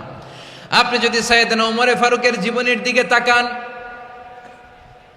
এমন কঠোর, এমন বীর সেনানী ছিলেন। সাইয়েদনা ওমর ফারুক যদি রাস্তার এই মাথা দিয়ে হাঁটা শুরু করতেন, শয়তান ওমর ফারুককে দেখলে ওই রাস্তা রেখে দিয়ে অন্য রাস্তা দিয়ে হাঁটতো। সুবহানাল্লাহ। ওমর ফারুক রাদিয়াল্লাহু তাআলা আনহু কি পার্সোনালিটি ছিল, কি পার্সোনালিটি! আমাদের এলাকায় ছোট বাচ্চারা রাতে ভাত খেতে চায় না, আমার মেয়েটাও খেতে চায় না। এই এটা দিব, ওইটা দিব, আজকে মাহফিলে আসার সময় বলে দিছে লিস্ট করে এটা এটা আনতে হবে। তো ছোট্ট বাচ্চাদের অনেক বায়না থাকে, ওরা রাতে খেতে চায় না। তো মায়েরা বিভিন্ন ভয় দেখায়, এই বাঘ আসবে, বাঘ আসবে খাও, এই ভূত আসবে, ভূত আসবে খাও। আপনারা কি বলেন চট্টগ্রামে? কি আসবে? হ্যাঁ, ভূত, ভূত, ভূত আসবে, বাঘ আসবে, খাও খাও খাও, তাড়াতাড়ি খাও। তো বাচ্চারা এগুলো শুনে ভয়ে খেতে শুরু করে। মদিনার জমিনেও একই ঘটনা করতো। মদিনার ছোট্ট ছোট্ট সোনামণিরা খেতে চাইতো না, তো মায়েরা বলতো, হা হুয়া ইয়াতি উমর, হা হুয়া ইয়াতি উমর, ওই যে উমর আসতেছে, উমর। ওমরে ফারুকের কথা শুনলে বাচ্চারা একেবারে ঠান্ডা। সুবহানাল্লাহ পড়বেন না? প্রভু তুমি বলেছ রাসূল দেবে না, বলনি দেবে না ওমর, বলনি দেবে না হামজা তারিক, খালিদ বিজয় সমর। প্রভু তুমি বলেছ রাসূল দেবে না, বলনি দেবে না ওমর, বলনি দেবে না হামজা তারিক, খালিদ বিজয় সমর। প্রভু তুমি বলেছ রাসূল দেবে না। আল্লাহু আকবার। ওমর ফারুক রাদিয়াল্লাহু তাআলা আনহু, ওনার কথা শুনলে গায়ের মধ্যে গুজবাম হয়, গায়ের পশমগুলো দাঁড়িয়ে যায়। সুবহানাল্লাহ বলেন। কি পার্সোনালিটি ছিল, কি ব্যক্তিত্ব ছিল! মুনাফিকরা ওমর ফারুককে জমের মতো ভয় পেতেন। শয়তান, খুদ শয়তান এই রাস্তা দিয়ে আসলে শয়তান অন্য রাস্তা দিয়ে হাঁটতো। ওমর ফারুক রাদিয়াল্লাহু তাআলা আনহুর জীবনে যদি দেখেন, তাহলে সেখানে আপনি আদালতের, ইনসাফের, সুশাসনের, জাস্টিসের নমুনা দেখতে পাবেন। কয়টা শুনবেন? সাইয়েদনা ওমর ফারুকের রাদিয়াল্লাহু তাআলা আনহুর সন্তান আব্দুর রহমান মিশরে মদ খেয়ে মদ্যপ অবস্থায় ধরা পড়েছে। মদ খাওয়ার কারণে, মদ যদি কেউ পান করে আর যদি প্রমাণিত হয়, তার বিচার হলো 80 বেত। আওয়াজ করে বলেন কয় বেত? বাংলাদেশেও তো এই আইন আছে নাকি? বাংলাদেশে আছে? হ্যাঁ, মদ খাইলে 80 বেত, এই আইন বাংলাদেশে চালু হোক। আমরা চাই কি চাই না? চাই সবাই। এজন্যই তো ইসলাম ভাল লাগে না। ইসলামকে ভাল লাগে না। ইসলামকে আউট করে রাখতে পারলেই তো এরকম বড় বড় বোতল খাওয়া যায়। একেবারে সহজ, পানির মতো সহজ, হিসাব একেবারে সহজ। ওমর ফারুক রাদিয়াল্লাহু তাআলা আনহুর ছেলে ভুল করে মদ পান করে ফেলেছিলেন। আব্দুর রহমান, ঘটনা ঘটেছে মিশরে। মিশরের গভর্নর তখন আমর ইবনে আস রাদিয়াল্লাহু তাআলা আনহু। আব্দুর রহমানের ভাই যে গভর্নরকে বলল, গভর্নর যদি একটু দয়া করেন, খলিফার ছেলে আমার ভাই আব্দুর রহমান মদ্যপ অবস্থায় ধরা পড়েছে, জনসম্মুখে যদি আপনি বেত্রাঘাত করেন আমাদের প্রেস্টিজ থাকে না, যদি আশিবেত আপনি মারেন, আমার কোনো কথা নাই, কিন্তু ঘরের ভেতরে মারেন। আব্দুর রহমানের ভাইয়ের সুপারিশ শুনে সাইয়েদনা আমর ইবনুল আস রাদিয়াল্লাহু তাআলা আনহু রাজি হয়ে গেলেন। ঘরের ভেতরে লোকচক্ষুর আড়ালে আশিবেত তিনি মানলেন। কিন্তু ঘটনাক্রমে এই কথা লুকিয়ে লুকিয়ে ঘরের ভেতরে আশিবেত মারার কথা সাইয়েদনা ওমর ফারুক মদিনা থেকে জানতে পারলেন। মদিনা থেকে তিনি ফরমান জারি করলেন, এই বিচার যেমনটি আমর ইবনুল আস আদায় করেছে, এটা প্রকৃতপক্ষে আদায় হয় নাই। আসো সবাই মদিনায় আসো, আমর ইবনুল আস মদিনায় আসো, আব্দুর রহমানও আসো, সবাই আসো, জনসম্মুখে এই বিচার কার্যকর করতে হবে। সাইয়েদনা ওমর ফারুক মসজিদে নববীর পিলারের মধ্যে নিজের ছেলেকে বাঁধলেন, আবার জনসম্মুখে ৮০টা বেত তার গায়ের মধ্যে মারলেন। মাজমুয়ে ফাতাওয়া ইবনে তাইমিয়া রাহিমাহুল্লাহ উনি এটা নকল করেছেন। এটা সবচেয়ে বিশুদ্ধ মত। আরো অনেক মত আছে, মারা গেছে কবরের উপর, ওগুলো বাদই দিলাম। কেমন খলিফা ছিলেন, কেমন খলিফা! পশ্চিমারা তোমরা জাস্টিস আমাদেরকে শেখাও, ইনসাফ কারে বলে সুশাসন আমাদেরকে তোমরা শিখাও। ওমর ফারুক রাদিয়াল্লাহু তাআলা আনহু ওই বিচারকে তিনি ধর্তব্য মনে করেন নাই। মদিনাতে এনে আবার জনসম্মুখে আবার ৮০ বেত মেরেছেন। মিশরে ওমর ফারুক রাদিয়াল্লাহু তাআলা আনহু আমর ইবনুল আসকে গভর্নর করে পাঠালেন। সেখানে আমর ইবনুল আসের ছেলে একটা প্রতিযোগিতায় রানার আপ হয়েছে। এক মিশরি সেখানে চ্যাম্পিয়ন হয়েছে। রানার আপ বুঝতে পেরেছেন তো? রানার আপ সেকেন্ড হয়েছে, এক মিশরি হয়েছে চ্যাম্পিয়ন প্রথম। কিন্তু গভর্নরের ছেলে ও জিততে পারে নাই। ও রাগে ওই মিশরির গায়ের মধ্যে কয়েকটা লাঠি দিয়ে বাড়ি মেরেছে। মিশরি যে মদিনাতে ওমর ফারুকের কাছে বিচার দিলেন, আপনার গভর্নরের ছেলে অন্যায়ভাবে আমার গায়ে হাত তুলেছে। সাইয়েদনা ওমর ফারুক আবার ফরমান জারি করলেন, আসো মদিনাতে আসো। মিশরীকে ডাকলেন। ওই মিশরের গভর্নর আমর ইবনুল আস রাদিয়াল্লাহু তাআলা আনহুকে ডাকলেন, তার ছেলেকেও ডাকলেন। সবাই বসে রইল। আমর ইবনুল আস রাদিয়াল্লাহু তাআলা আনহু মাথা নিচু করে বসে আছেন, লজ্জায় কাচুমাচু। হায় হায়, আজকে আমার ছেলের কারণে আমিরুল মুমিনিন খলিফাতুল মুসলিমিন ওমর ফারুকের কাছে আমি জনসম্মুখে লজ্জিত হচ্ছি। সাইয়েদনা ওমর ফারুক বললেন, এই নাও লাঠি। গভর্নরের ছেলে তোমার মাথার মধ্যে যতগুলো বাড়ি মেরেছে, আজকে জনসম্মুখে তুমি অতগুলা বাড়ি মারো। মিশরি বলে, থাক, আপনি যে ডেকে আনছেন সবার সামনে এটা বলছেন, এতেই আমি খুশি। আল্লাহু আকবার! আপনার মহানুভবতা দেখে আমি খুশি, আর অপমানের দরকার নাই। ওমর ফারুক বলে, না, খবরদার, এই কথা মিশরি তুমি বলো না, মারো, যতগুলা বাড়ি মেরেছে মারো। বাধ্য হয়ে মিশরি আমর ইবনুল আসের সামনে ওনার কলিজার টুকরা সন্তানের মাথার মধ্যে বাড়ি মারতে আরম্ভ করলেন। ঠিক যতগুলা বাড়ি গভর্নরের ছেলে আমর ইবনুল আসের ছেলে মিশরির গায়ে মেরেছিল, মাথায় মেরেছিল, মিশরি গুনে গুনে ততটা মারলেন। এই দৃশ্য দেখে ওমর ফারুক রেগে মেগে আগুন, রাগের চোটে রাগ সামলাতে না পেরে, আর নিজেকে সামলাতে না পেরে মিশরিরে বললেন, ছেলেরে মারা শেষ হয়ে গেলে এবার বাবার টাক মাথার মধ্যে কয়েকটা বাড়ি মার। রাগের চোটে, আউট অফ অ্যাঙ্গার, রাগের চোটে, যে আমার পাঠানো গভর্নর আমর ইবনুল আস তার ছেলেকে কেন আদব তারবিয়া কেন শিক্ষা দিতে পারে না। ছেলেরে মারা হইলে এবার আমর ইবনুল আসের মাথার মধ্যে দুইটা মারো। এটা রাগে বলেছেন, এটা শাস্তি হিসেবে না। সুবহানাল্লাহ পড়ে। তোমরা আমাদেরকে সুশাসন শিখাও, আমাদেরকে সুশাসন শিখাও। বিশ্বনবী বলেন, আদল এটা যেন তেন বিষয় না, এটা দিয়েই মানবিক সমাজ গড়তে হবে। আল্লাহ তাআলা কিয়ামতের কঠিন ময়দানে, যেদিন স্বামী স্ত্রীকে চিনবে না, স্ত্রী স্বামীকে দেখে পালিয়ে যাবে, বন্ধু বন্ধুরে চিনবে না, পীর সাহেব মুরিদরে চিনবে না, মুরিদ পীর সাহেবরে চিনবে না, দলের কর্মী তার নেতারে চিনবে না, নেতা তার কর্মীরে চিনবে না, বন্ধু বন্ধুরে দেখে পালাবে। এই কঠিন মুহূর্তে সূর্যটা মাথার কাছে চলে আসবে, জমিনটা তামার জমিন হবে। আজকের জমিনের মতো নয়। মানুষ ঘর্মাক্ত, ক্লান্ত, শ্রান্ত মাথার মগজগুলো কানের ছিদ্র আর নাকের ছিদ্র দিয়ে বেয়ে বেয়ে পড়বে। বিশ্বনবী ফরমান, কিয়ামতের ওই কঠিন ময়দানে 7 শ্রেণীর ব্যক্তিকে রব্বুল আলামিন তার আরশের নিচে ছায়া দিবেন। তার মধ্যে প্রথম শ্রেণীর ব্যক্তি হলো ইমামুন আদিল। ইমামুন আদিল, ন্যায়পরায়ণ শাসক,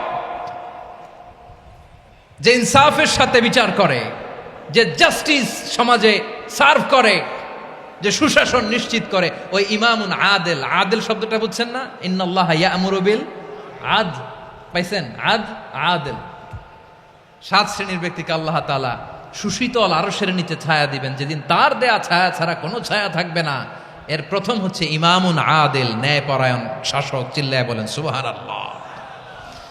আবার বিশ্বনবী বললেন, ইন্নাল মুকসিতিনা ইনদাল্লাহি আলা মানাবিরা মিন নূর আন ইয়ামিনির রহমান। কিয়ামতের দিন যারা ন্যায়পরায়ণ হিসেবে আল্লাহর সামনে দাঁড়াবে, কিয়ামতের দিন রব্বুল আলামিন তার আরশের ডান দিকে ওই ন্যায়পরায়ণ লোকদের জন্য আরশের ডান দিকে একটা নূরের মিম্বারে তাদেরকে বসার সুযোগ করে দিবে। আল্লাহর আরশের ডান দিকে ন্যায়পরায়ণ লোকদের জন্য আল্লাহ তাআলা নূরের মিম্বার বানাবে। 4টেখানে কথা মনে করেছেন? আল আদাল, জাস্টিস। ইন্নাল্লাহা ইয়া'মুরু বিল আদল। আল্লাহ তাআলা এই আদালতের নির্দেশনা দেয়, সুবিচার, সুশাসন। প্রিয় ভাইয়েরা, এটা আমরা বাংলাদেশে চাই কি চাই না? এই যে অরাজকতা, এই যে অন্যায়, এই যে জুলুম, এই যে ইনকনসিস্টেন্সি সমাজের অসঙ্গতির প্রধান কারণ জাস্টিস নাই, সুবিচার নাই, সুশাসন নাই। শেষবারের মতো আওয়াজ করে বলেন তো, আমরা বাংলাদেশে আদল চাই কি চাই না? তাহলে প্রথম নির্দেশনা শেষ। আল্লাহ তাআলা তোমাদেরকে আদলের আদেশ দেন।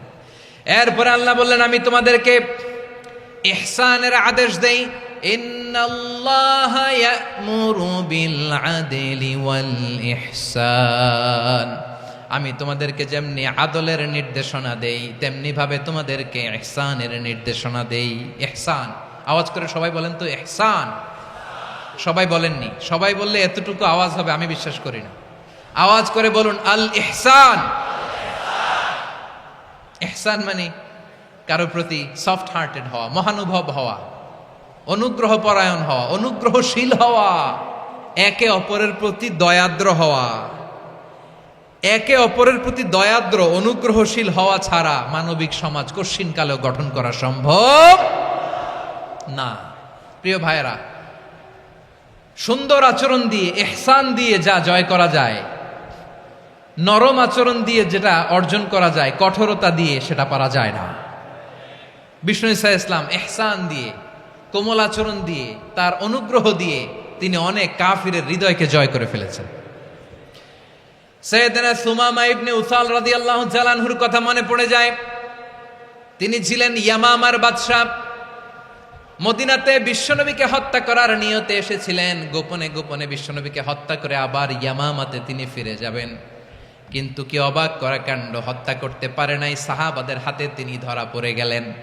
সাইয়েদনা সুমামা ইবনে উসাল রাদিয়াল্লাহু তাআলা আনহু হত্যার নিয়তে আসলেন, কিন্তু হত্যা করতে পারলেন না। সাহাবারা ওনাকে ধরে ফেললেন, ধরে মসজিদে নববীর পিলারের মধ্যে বেঁধে রাখলেন। সুমামা ইবনে উসাল, সিরাত থেকে শোনেন, সিরাত থেকে শোনাচ্ছি। রাদিয়াল্লাহু তাআলা আনহু ইয়ামামার অধিপতি ছিলেন। ইয়ামামা বিশ্বনবীকে হত্যার জন্য আসছেন, ধরা পড়ে গেছেন, এখন মসজিদে নববীতে বেঁধে রাখছে, তার মানে বন্দী। এখন স্ট্যাটাস কি? বন্দী, ক্যাপটিভ। তো বিষ্ণু ঈসা ইসলাম সাহাবাদেরকে বললেন, তার খোঁজ খবর নিও, সুমামা ইবনে উসালের খোঁজ খবর নিও। সাহাবারা বলেন, ইয়া রাসূলুল্লাহ, আপনাকে হত্যা করতে এসেছে, তার তো কঠিন ক্যাপিটাল পানিশমেন্ট হওয়া দরকার, কঠিন শাস্তি হওয়া দরকার। বিশ্বনবী বললেন, না, আমি যেটা জানি তোমরা সেটা জানো না, তোমরা সুমামার সাথে ভালো আচরণ করো। বিশ্বনবী সুমামার কাছে গেলেন। প্রথম দিন যে তিনি কালেমার দাওয়াত দিলেন, ইমানের দাওয়াত দিলেন, ইসলামের দাওয়াত দিলেন, রিসালাতের দাওয়াত দিলেন, আখিরাতের দাওয়াত দিলেন। পরের দিন যে বিশ্বনবী সালাতের দাওয়াত দিলেন, যাকাতের দাওয়াত দিলেন, ইসলাম কি, কিভাবে, কেমন করে পালন করতে হয় চমৎকার আর্টিকুলেট করতে শুরু করলেন। তন্ময় হয়ে সুমামা ইবনে উসাল রাদিয়াল্লাহু তাআলা আনহু বিশ্বনবীর কথাগুলো শুনতে আরম্ভ করলো। একদিন নয়, 2 দিন নয়, টানা 3 দিন বিশ্বনবী সুমামার কাছে ইসলামকে প্রেজেন্ট করেছেন, উপস্থাপন করেছেন। আওয়াজ করে বলেন, কয় দিন? তিন দিন মসজিদে নববীতে বাধা। আর সাহাবীদেরকে বললেন তার খোঁজ খবর নিও, তোমরা যে রুটি বানাও এর মধ্যে সবচেয়ে ভালো আটার রুটিটা তারে দিও, সবচেয়ে রিফাইন্ড খেজুর যেটা পিওর খেজুর এটা তারে দিও। আর বিশ্বনবী নিজের উট থেকে দুধ দহন করে ওনার বাড়ির এক কর্মচারীকে বলেছেন দুধ দহন করে সুমামার জন্য নিয়ে যেও। সুবহানাল্লাহ পড়বেন না? সবাই তো অবাক, ইয়ামামা থেকে আসছে নবীকে হত্যা করতে, বিশ্বনবী দেখে তারে জামাই আদর করে, তাকে মজার মজার খাবার দিও, দুধ দিও, আদর আপ্যায়ন করো। একদিন নয়, 2 দিন নয়, টানা 3 দিন বিশ্বনবী এভাবে সুমামার কাছে যেয়ে ইসলামকে প্রেজেন্ট করতে আরম্ভ করলেন, ইসলামকে উপস্থাপন করতে শুরু করলেন। আর তাকে চমৎকার এন্টারটেইনমেন্ট আপ্যায়ন দিতে আরম্ভ করলেন। টানা 3 দিন যখন ইসলামের দ্য বিউটিজ অফ ইসলামের সুমহান বাণী সৌন্দর্য তার কাছে উপস্থাপন শেষ, তাকে আপ্যায়ন শেষ, বিশ্বনবী বললেন সাহাবেদেরকে যাও এবার সুমামার হাতের পায়ের রশি দুটো খুলে দাও। তারা বললেন ইয়া রাসূলুল্লাহ কি বলেন আপনি, ও তো হত্যাকারী, সুযোগ পায় নাই, আপনারে মারতে পারে নাই, ছেড়ে দিলে আবার ও আপনার উপর তলোয়ার নিয়ে ঝাঁপিয়ে পড়বে। নবী এই সিদ্ধান্ত আপনি নিতে যাবেন না। বিশ্বনবী বললেন যেটা বলেছি সেটা করো, সুমামার রশিগুলো ছেড়ে দাও, সুমামার হাতে পায়ের রশিগুলো যে তোমরা খুলে দাও। সাহাবারা তর্ক জুড়ে দিলেন লা ইয়া রাসূলুল্লাহ এমনটা করবেন না, তো ভয়ঙ্কর খুনি, কি জানি কি হয়ে যায়। বিশ্বনবী বললেন না, তার হাতে পায়ের রশিগুলো খুলে দাও। সাহাবারা বিশ্বনবীর কথা মতো তার হাতে পায়ের রশিগুলো খুলে দিল। সুমামা মুহূর্তের মধ্যে মসজিদে নববী থেকে বের হয়ে ইয়ামামায় ফিরে না যে মসজিদে নববীর পাশে একটা খেজুর বাগান ছিল সেখানে চলে গেলেন। সেখানে একটা ছোট্ট কুয়া ছিল, কুয়ার পানি দিয়ে তিনি গোসল করলেন। সুবহানাল্লাহ পড়েন। কুয়ার পানি দিয়ে গোসল করে মসজিদে নববীর সামনে এসে বিশ্বনবী এবং সাহাবাদের সামনে দাঁড়িয়ে সাব্বাবা উঁচু করে বললেন আশহাদু আল্লা ইলাহা ইল্লাল্লাহ ওয়া আশহাদু আন্না মুহাম্মাদান আবদুহু ওয়া রাসূলুহু। আল্লাহু আকবার। আমি সাক্ষ্য দিচ্ছি আল্লাহ ছাড়া কোনো ইলাহ নাই, আর মুহাম্মদ আল্লাহ তাআলার প্রেরিত বান্দা এবং রাসূল। প্রিয় ভাইয়েরা, ইহসান দিয়ে যা জয় করা যায়, কঠোরতা দিয়ে সেটা কঠিনকালেও জয় করা যায় না। আওয়াজ করে বলেন ঠিক কি না?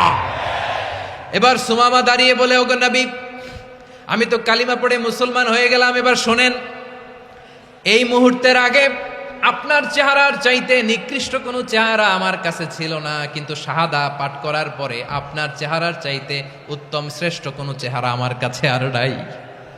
ও নবী, আজকের দিনের আগে ইসলাম ধর্মের চেয়ে নিকৃষ্ট অপছন্দনীয় কোনো ধর্ম আমার কাছে ছিল না, কিন্তু এই মুহূর্ত থেকে ইসলামের চেয়ে সেরা শ্রেষ্ঠ পছন্দনীয় কোনো ধর্ম আমার কাছে নাই। নবী গো, আজকের দিনের আগে মদিনার চাইতে অপছন্দনীয় নিকৃষ্ট কোনো শহর আমার কাছে ছিল না, কিন্তু এই মুহূর্তের পর থেকে মদিনার চাইতে কোনো শ্রেষ্ঠ শহর আমার জানা নাই। সে ছিল গমের বড় ডিলার, গম বেচতো। কি বেচতো? তার গম কিনে মক্কার লোকেরা রুটি খাইতো। সে ঘোষণা দিল আজকে থেকে মক্কাবাসীদের জন্য সব গম আমি হারাম করে দিলাম, মক্কাবাসী এখন না খেয়ে মরে। সুবহানাল্লাহ পড়বেন না?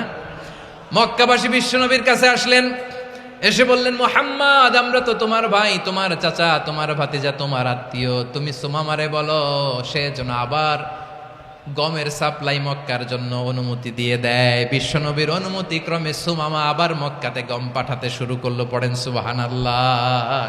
ইহসান, ইহসান দিয়ে আপনি যেটা জয় করতে পারবেন, you can win the heart of your enemies. ইহসান দিয়ে আপনি আপনার শত্রুর হৃদয়কে জয় করতে পারবেন। আওয়াজ করে বলেন ঠিক কি না?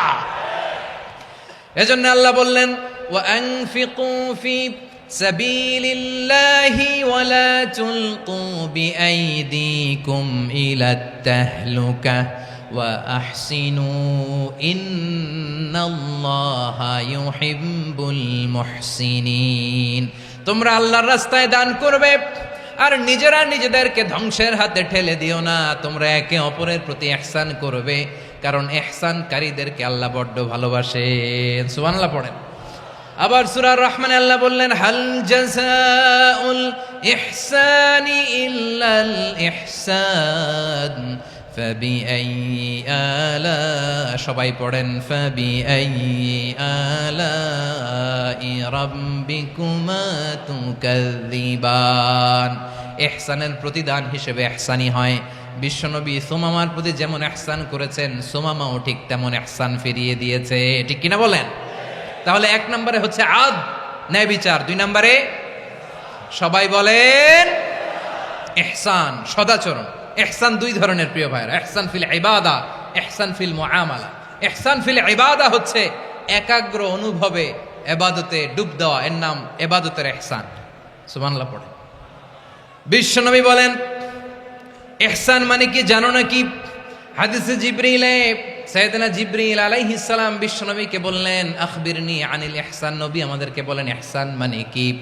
বিশ্বনবী বললেন আনতা আবুদাল্লাহা কাআন্নাকা তারাহু ফাইন লাম তাকুন তারাহু ফাইন্নাহু ইয়ারাক। ইহসান মানে হলো এমন ভাবে তুমি আল্লাহর সামনে নিজেকে উজাড় করে ইবাদত করবে, তুমি ভাববে তুমি আল্লাহকে দেখতে পাচ্ছ। আর এটা যদি ভাবা তোমার জন্য কঠিন হয়ে যায়, অন্তত এতটুকু তুমি ভাববা যে আল্লাহ তোমাকে দেখতে পাচ্ছেন। ঠিক কিনা বলেন? ও আমার বীর চট্টলার ভাইয়েরা, কেউ যেটা দেখে না সেটা দেখে কে? এই বিশ্বাস হৃদয়ের মধ্যে আছে? নামাজে যখন দাঁড়ান এই ফিলিংসটা আনা যাবে? হ্যাঁ, এশার সালাত তো এখনো হয় নাই না? আলোচনা শেষে এশার সালাত এখানে অনুষ্ঠিত হবে, তাই না? আচ্ছা বলুন তো, আমরা এশার সালাত পর্যন্ত বেঁচে থাকবো এই গ্যারান্টি আছে কার কার? হাত তোলেন। কয়েকজন হাত তুলছে পেছনে, না বুঝে তুলে ফেলছে। এশা পর্যন্ত যে আমরা হায়াত পাবো কোনো গ্যারান্টি আছে? সবাই আওয়াজ করে বলেন গ্যারান্টি আছে? গ্যারান্টি নাই। এই জন্য বিষ্ণু ইসলাম বলেছে এমন ভাবে নামাজে দাঁড়াও, ইবাদত করো, মনে করো হতে পারে এটাই আমার জীবনের শেষ নামাজ। Perform the salah as if this is your last and final prayer. এমন ভাবে সালাতে দাঁড়াও, ভাবো হতে পারে এটাই তোমার জীবনের শেষ নামাজ। এমন ভাবে নামাজে দাঁড়াও, ভাবো এটাই শেষ নামাজ। তাহলে নামাজে একাগ্রতা বাড়ায় দিবে কে? ফলে ইবাদতের ইহসান আমাদের অর্জিত হবে। আর মুআমালাতে ইহসান হলো, বিশ্বনবী বলেন ইন্নাল্লাহা তাবারাকা ওয়া তাআলা কাতাবাল ইহসানা আলা কুল্লি শাই ফাইদা কাতালতুম ফাআহসিনুল কিতলা ওয়া ইযা যাবাহতুম ফাআহসিনুয যাবহা ওয়ালিয়ুহিদ্দা আহাদুকুম শাফরাতাহু ওয়ালিয়ুরিহ যাবিহাতাহু। ইহসান 2 ধরনের। আওয়াজ করে বলতে হবে কয় ধরনের? সবাই বলুন আওয়াজ করে, কয় ধরনের? একটা হচ্ছে ইহসান ফিল ইবাদা, ইবাদতে ইহসান। ইবাদতে ইহসান কি? একাগ্র অনুভব দিয়ে ইবাদত করা, মন প্রাণ দিয়ে ইবাদত করা। আর মুআমালাতে ইহসান কি? সব কাজে, দৈনন্দিন কাজে, কর্মে, সামাজিক অ্যাক্টিভিটিতে কোমলতা প্রদর্শন করা, অনুগ্রহের সাথে সবকিছু করা। আল্লাহ তাআলা ইন্নাল্লাহা তাবারাকা ওয়া তাআলা কাতাবাল ইহসানা আলা কুল্লি শাই, তিনি সব কিছুর ব্যাপারে ইহসানকে আবশ্যক করেছেন। সবকিছুতে মুমিনের সব কাজে ইহসানের পরশ থাকবে। ওয়া ইযা কাতালতুম ফাহসিনুল কিতলা, বিশ্বনবী বলেন তুমি যখন কাউকে হত্যা করো ইহসানের সাথে করো। সুবহানাল্লাহ পড়বেন না? যখন হত্যা করো তখনও ইহসানের সাথে। আচ্ছা হত্যা করবো আবার ইহসান আসবে করতে করে, তো মেরেই ফেলবো আমি। আল্লাহ, ও ভাই একজন খুন করেছে, খুনি, রাষ্ট্রীয় আইনে তার শাস্তি হয়েছে ডেথ পেনাল্টি, মৃত্যুদণ্ড। এখন মৃত্যুদণ্ড দেখে আপনি যেমনি মন চায় তেমনি মারবেন লোকটারে? ওর নাক কেটে ফেলতে পারবেন? ওর কান কাটতে পারবেন? ওর চোখ উপড়ে ফেলতে পারবেন আপনি? যেমন মন চায় তার অঙ্গহানি করা যাবে না। ইহসানের সাথে তাকে হত্যা করো। সুবহানাল্লাহ, this is Islam, this is the true essence of Islam. ওয়া ইযা যাবাহতুম ফাহসিনুয যাবহা, যখন জবাই করবে তখনও ইহসানের সাথে জবাই করো। করব জবাই, ওইখানেও নাকি ইহসান। আচ্ছা কুরবানির দিন আমরা পশুগুলোরে কি করি বলেন সবাই আওয়াজ করে? জবাই। জবাই মানে তো এটার মেরেই ফেলতেছি, একটু পরে তো টুকরো টুকরো করে গোশতগুলো খাবো, এটা তো খাবো, এটা তো মেরেই ফেলবে। বিষ্ণু বলে না, জবাইয়ের মধ্যেও মুমিনের জবের ভেতরেও ইহসানের পরশ থাকা চাই। যখন জবাই করবে প্রাণীটাকে হাত পা টাইট করে বেঁধে নাও, ছুরিটাকে শার্পেন করে নাও, ধারালো করে নাও, যাতে অল্প সময়ে জবাইটা হয়ে যায়, প্রাণীটা যাতে কম কষ্ট পায়। সুবহানাল্লাহ পড়ে। দিস ইজ কল্ড ইহসান। ইহসান আল্লাহ তাআলা যেমনি আদলের আদেশ করেছেন, ন্যায় বিচার, জাস্টিস এনশিওর করতে বলেছেন, সমাজে ইহসানের ব্যবহার, ইহসানের অনুশীলন তিনি করতে বলেছেন। এজন্য মুমিনের প্রতিটি কাজে, আমার চট্টগ্রামের ভাইয়েরা আমার দিকে তাকান, খেয়াল করে শুনুন, মুমিন জীবনের প্রতিটি কাজে ইহসানের পরশ থাকা চাই। আমরা যেন আমাদের পরিবারের প্রতি ইহসান করি, আমরা যেন আমাদের কর্মচারীদের প্রতি ইহসান করি, আমরা যেন আমাদের কলিগদের প্রতি ইহসান করি, আমরা যেন আমাদের ভাইদের প্রতি ইহসান করি। মুমিন জীবনের প্রতি কাজে ইহসানের পরশ থাকার দরকার আছে না নাই? কথা বুঝতে পেরেছেন? তাহলে আল্লাহ তাআলার 3টা আদেশ ছিল, কয়টা গেল? ভুলে গেছে, ভুলে গেছে চট্টগ্রাম। 3টা আদেশের মধ্যে কয়টা বললাম? প্রথমে কি ছিল? আদল। 2 নম্বরে, 3 নম্বরে রব্বুল আলামিন বললেন ওয়া ইতা ইদিল কুরবা, নিকটাত্মীয়দেরকে দান করো, নিকটাত্মীয়দেরকে দাও, যারা তোমাদের ব্লাড কানেকশনের আত্মীয় তাদেরকে তোমরা দাও। এখানে জেনারেলি বললেন দাও, কি দিব সেটা তিনি এখানে বলেন নাই, সেটা তিনি সূরাতুল ইসরার মধ্যে বলেছেন। আল্লাহ বলেন ওয়া আতিযাল কুরবা হাক্কাহ, নিকটাত্মীয়দেরকে তাদের অধিকার, তাদের প্রাপ্য তোমরা বুঝিয়ে দাও। দেখেন, একটা শান্তির সমাজ, একটা সমৃদ্ধ সমাজ, একটা মানবিক সমাজ গঠনের জন্য আল্লাহ তাআলা বেশি না, মাত্র 3টা অর্ডার, 3টা ভার্ডিক্ট তিনি জারি করেছেন। 1 নাম্বার সুশাসন, ন্যায় বিচার। 2 নাম্বার ইহসান। 3 নাম্বার নিকটাত্মীয়, যারা কাছের, তোমার ভেরি ক্লোজ রিলেশনশিপে আছে, তাদেরকে দাও। দাও, দিলে বাড়িয়ে দেয় কে? অনেকে দিতে চায় না, কৃপণতা করে। দিলে বাড়ায় দেয় কে? ও মিয়া, মদিনার মধ্যে সবচাইতে গরিব সাহাবী ছিল বেলাল রাদিয়াল্লাহু তাআলা আনহু। ওনার এন্টায়ার অ্যাসেট, সম্পদের পরিমাণ কতদূর জানেন? একটা লুঙ্গি।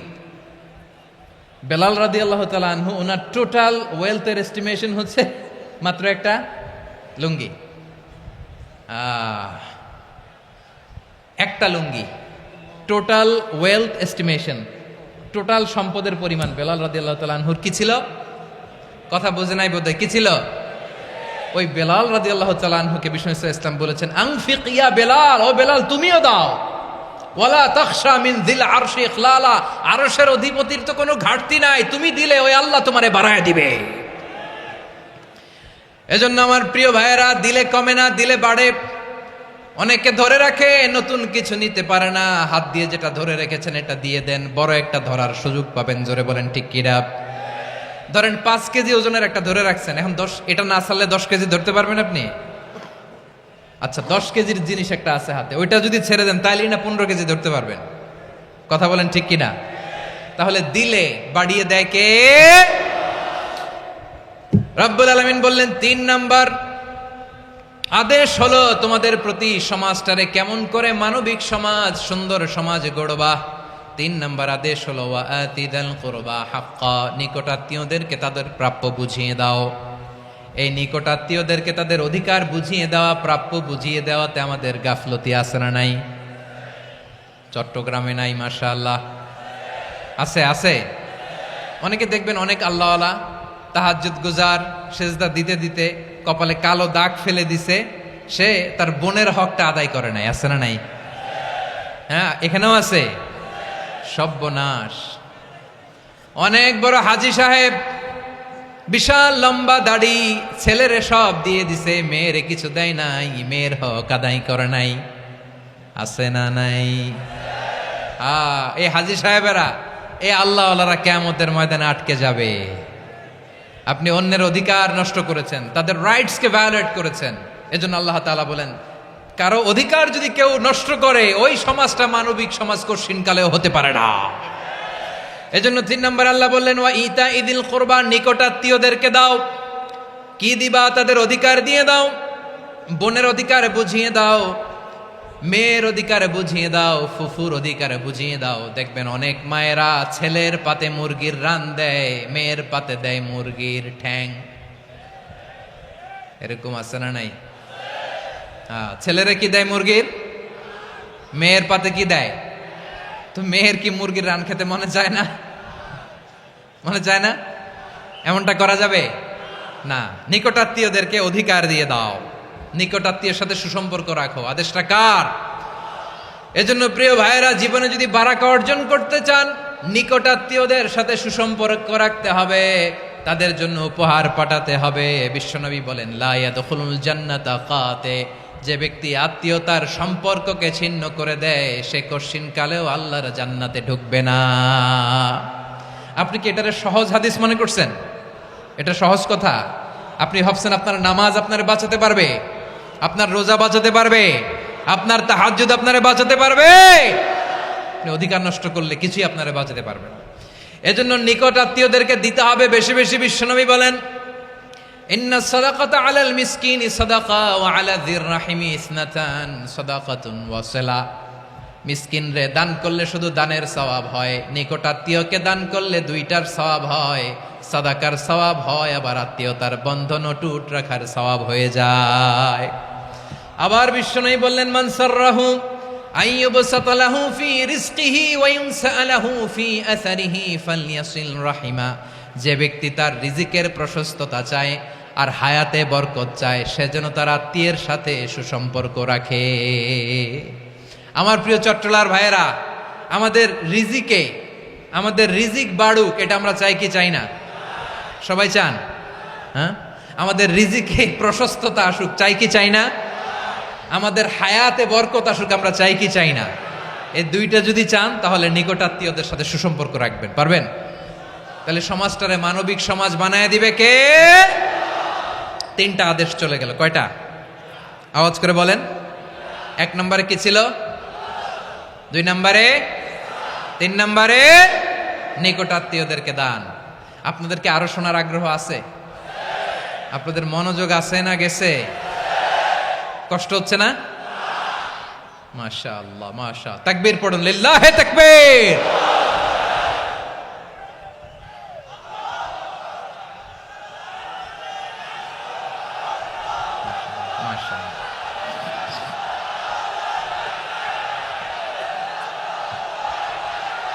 আমার প্রিয় ভাইয়েরা, আল্লাহ তাআলা 3টা জিনিসের যেমনি আদেশ করেছেন, অনুরূপভাবে 3টা বিষয় তিনি বারণ করেছেন, নিষেধ করেছেন। ওগুলোর কাছেও যাওয়া যাবে। শুনবেন। রাব্বুল আলামিন বলেন, ওয়ায়ানহা আনিল ফাহশাই ওয়াল মুনকারি ওয়াল বাগি। আমি যেমনি 3টি বিষয়ে আদেশ করলাম, অনুরূপভাবে 3টি বিষয়ে বারণ করলাম, নিষেধ করলাম। আমার 1 নাম্বার নিষেধাজ্ঞা হলো অশ্লীলতার প্রতি। ফাহশা, ওয়ায়ানহা আনিল ফাহশা। আল্লাহ তাআলা অশ্লীলতাকে নিষেধ করেছেন। কোন জিনিসকে? সবাই বলুন, কোন জিনিসকে? যত ধরনের, যত টাইপের, যত ক্যাটাগরির অশ্লীলতা হতে পারে, সব অশ্লীলতাকে হারাম করেছেন কে? ফাহশা মানে কি? কথায়, কাজে, আচরণে, কমেন্ট, ফেসবুকের কমেন্টসে যত ধরনের নোংরামো আছে, যত ধরনের অশ্লীলতা আছে, এটাকে আরবিতে বলে ফাহশা। এটাকে কি বলে? রাব্বুল আলামিন বলেন, কুল ইন্নামা হাররামা রাব্বিয়াল ফাওয়াহিশা মা যাহারা মিনহা ওয়া মা বাতান। ও নবী, আপনি বলে দেন, আমার রব প্রকাশ্য, অপ্রকাশ্য, স্পষ্ট কিংবা অস্পষ্ট, দৃশ্যমান কিংবা অদৃশ্যমান সব অশ্লীলতাকে হারাম করেছেন। সব ধরনের অশ্লীলতা হারাম, সব ধরনের। আল্লাহ তাআলা আমাদেরকে অশ্লীলতা থেকে বাঁচান, অশ্লীলতা থেকে তিনি আমাদেরকে হেফাজত করুক। পড়েন আমিন। এবার বলেন, আমাদের সমাজে অশ্লীলতা আছে না নাই? চট্টগ্রামে নাই? আমি কই নাই, ওনারা বলে আছে। দেখছেন, আমি সামহাও বাঁচায় দেওয়ার ট্রাই করতেছি, ওনারা বলে আছে। অশ্লীলতা নানা ভাবে, নানা নামে, নানা মোড়কে আমাদের সমাজে আছে না নাই? সংস্কৃতির নামে, ফ্যাশনের নামে, বিনোদনের নামে, উপন্যাসের নামে, কনসার্টের নামে অশ্লীলতা আছে না নাই? আপনি দেখেছেন কনসার্টগুলোর অবস্থা? এই যে আতিফ আসলাম যে আসছে আমাদের দেশে, তারপর কে কে আসছে, আমাদের তরুণ তরুণীরা, আমাদের যুবক যুবতীরা, আমাদের জেনজিরা, কি অবস্থা ওইখানে? হ্যাঁ, কি অবস্থা? কে বাঁচাবে ওদের? কে রক্ষা করবে ওদের ইমানের, ওদের চরিত্রের হেফাজতের গ্যারান্টি কে দিবে? কনসার্টের নামে অশ্লীলতা আছে না নাই? ছেলে মেয়ে একে অপরকে জড়ায় ধরতেছে, একে অপরকে চুমু খাচ্ছে, প্রকাশ্যে, দিবালোকে, গণমানুষের সামনে। আল্লাহ তাআলা এই অশ্লীলতা থেকে আমাদেরকে বেঁচে থাকতে বলেছেন। বেঁচে থাকতে বলেছেন। রূপালী জগতের নামে অশ্লীলতা আছে না নাই? এই টার্মটা আপনারা জানেন না? রূপালী জগৎ কি জগৎ? আসলে কি রূপালী জগৎ না অন্ধকার জগৎ? আমার বোনেরা, আপনাদেরকে যে কি বলে তারা বুঝায়, রূপালী জগৎ শুনেই আপনি ভরকে যাবেন না। রূপালী জগতে যে নারী যত বেশি উলঙ্গ সে নাকি তত বেশি সাহসী। জানেন, বলে এটা একটা সাহসী নারী, খুব সাহসী পদক্ষেপ তার। যত বেশি শরীর থেকে কাপড় নামাতে পারবে, যত বেশি বস্ত্রহীন হয়ে নিজেকে প্রেজেন্ট করতে পারবে, সে নাকি তত বেশি সাহসী। আমার চট্টলার ভাইয়েরা, শয়তানের প্রথমে এজেন্ডা ছিল বনি আদমকে বস্ত্রহীন করা। সে আদম এবং হাওয়া আলাইহিস সালামকে নিষিদ্ধ গাছের ফল খাইয়ে তাদেরকে বস্ত্রহীন করেছে। এই জামিনেও সে আমাদেরকে বস্ত্রহীন করতে চাইবে। এই রূপালী জগতের নামে তারা এটা করে। আমার প্রিয় বোনেরা, আপনি জানেন না আপনার দাম কত। ওরা আপনাদেরকে বিজ্ঞাপনের সস্তা পণ্য বানাতে চায়। ওরা আপনাদেরকে ওদের ভোগের লিপসার টুলস বানাতে চায়। ওরা আপনাদেরকে দিয়ে ওদের খায়েশ পূরণ করতে চায়। এটা আপনাদের জন্য মোটেও ডিগনিটি নয়, এটা আপনাদের জন্য সম্মান নয়। আপনার সম্মান শালীনতায়, আপনার সম্মান হেজাবে, আপনার সম্মান ভদ্রতায়, আপনার সম্মান আপনার ডিসেন্ট পোশাকে। পোশাক বলে দেয় এই নারীটা ভদ্র না অভদ্র। পোশাক বলে দেয় এই মেয়েটা কোন ঘরের মেয়ে। আওয়াজ করে বলেন ঠিক কিনা? আপনি জানেন না, আপনার এই সস্তা পণ্য বানায়, ভোগের পণ্য, বিলবোর্ডে আপনাকে উলঙ্গ করে উপস্থাপন করে। এই অশ্লীলতার সাথে ইসলামের কোনো সম্পর্ক। এজন্য আল্লাহ বলেন, আমি অশ্লীলতাকে হারাম করেছি। অশ্লীলতাকে হারাম করার প্রথম কারণ হলো এর মাধ্যমে মানবতাকে অপমানিত করা হয়। কারণ মানুষের সম্মান মানুষের পোশাকে। মানুষ যখন পোশাকহীন হয়ে যায়, বস্ত্রহীন হয়ে যায়, তার সম্মান কমে যায়। ঠিক কিনা? অশ্লীলতাকে হারাম করার প্রথম কারণ হচ্ছে মানুষ মানুষকে অপমান করে। একটা নারী, সে তো সম্মানিত। নারী যে কত সম্মানিত, নারীর এটা বুঝেই নাই। বিশ্বনবী বলেন, আর দুনিয়া কুল্লুহা মাতা ওয়া খায়রু মাতা'আদ দুনিয়া আল মারআতুস সালিহা। আমার বোনেরা, 5টা প্যান্ডেলে আপনারা এলইডিতে আমার আলোচনা শুনছেন, আমি জানি। আপনাদের এই গর্ভ যে কত দামি আপনি জানেন না। আপনার পেট থেকেই আসবে আগামী দিনের সালাহুদ্দিন আল আইয়ুবী। আপনার পেট থেকেই আসবে অনাগত দিনের ইমাম মাহদী আল মুনতাযর। আপনার পেট থেকেই আসবে অনাগত দিনের ফয়সাল, ওয়াসিম, মুগ্ধ, আবু সাইদের মতো বীর যোদ্ধা।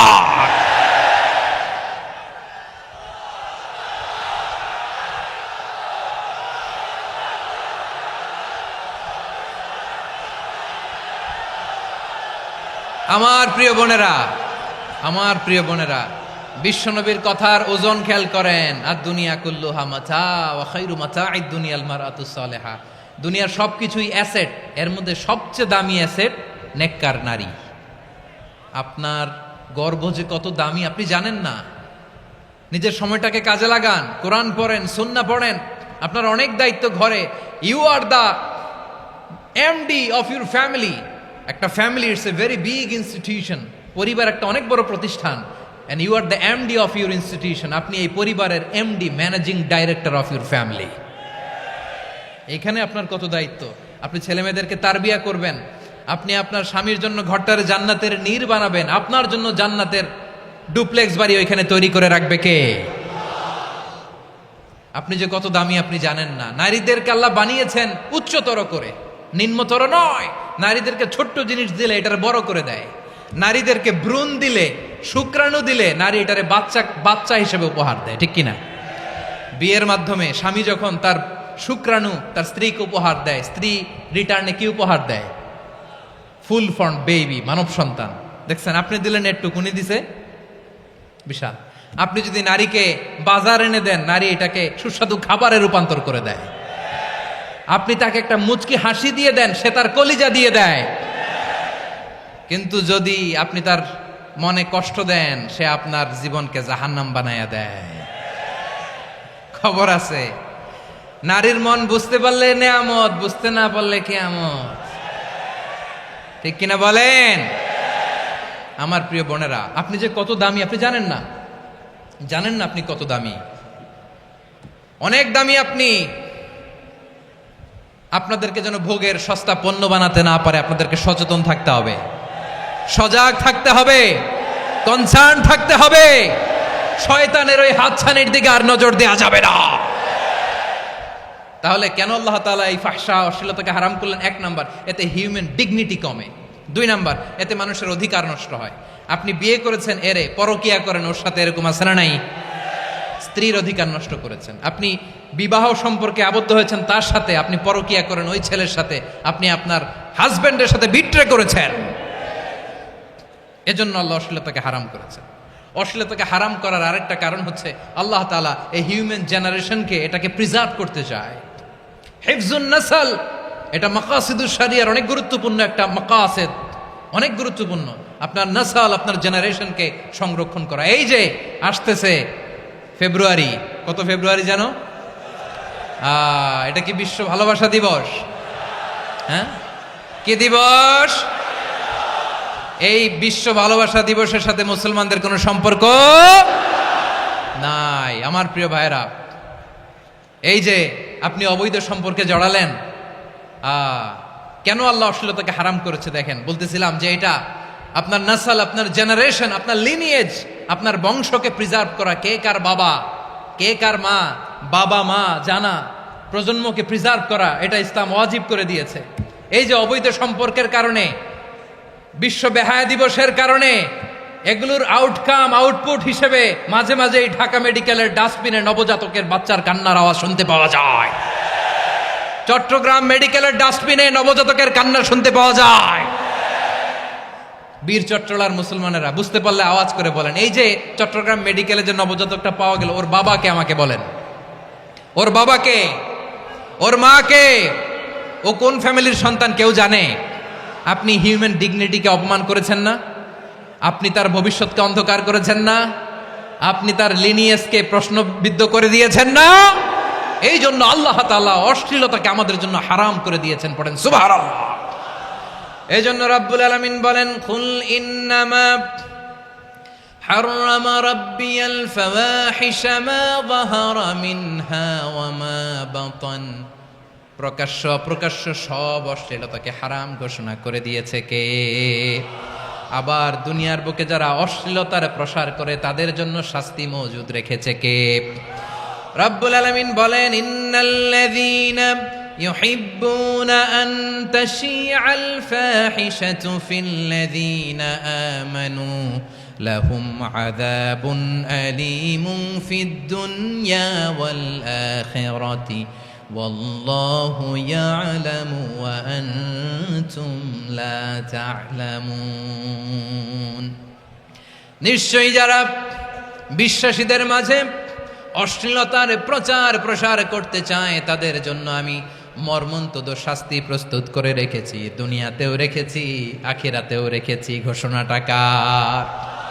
যারাই নাটকের নামে, সিনেমার নামে, রূপালী জগতের নামে, মুভির নামে, ওটিটি প্ল্যাটফর্মের নামে আমার সমাজে অশ্লীলতা ছড়াতে চায় তাদের জন্য কঠিন মর্মন্তুদ শাস্তি মজুদ রেখে দিয়েছে কে? ও আমার বোনেরা, এখনো আপনি জাগবেন না? এখনো আপনার চিন্তার দুয়ারে এখনো নাড়া পড়ে নাই?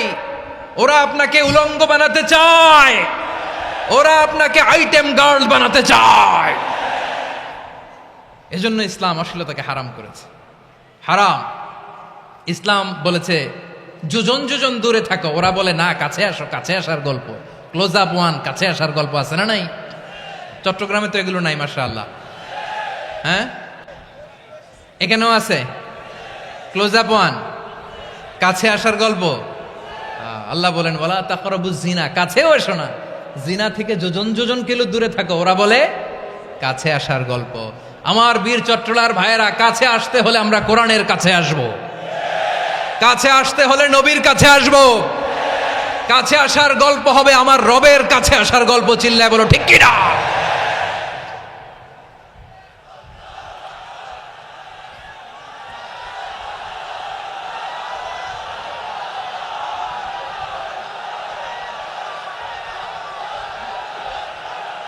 বসুন, বসুন আমার ভাইয়েরা।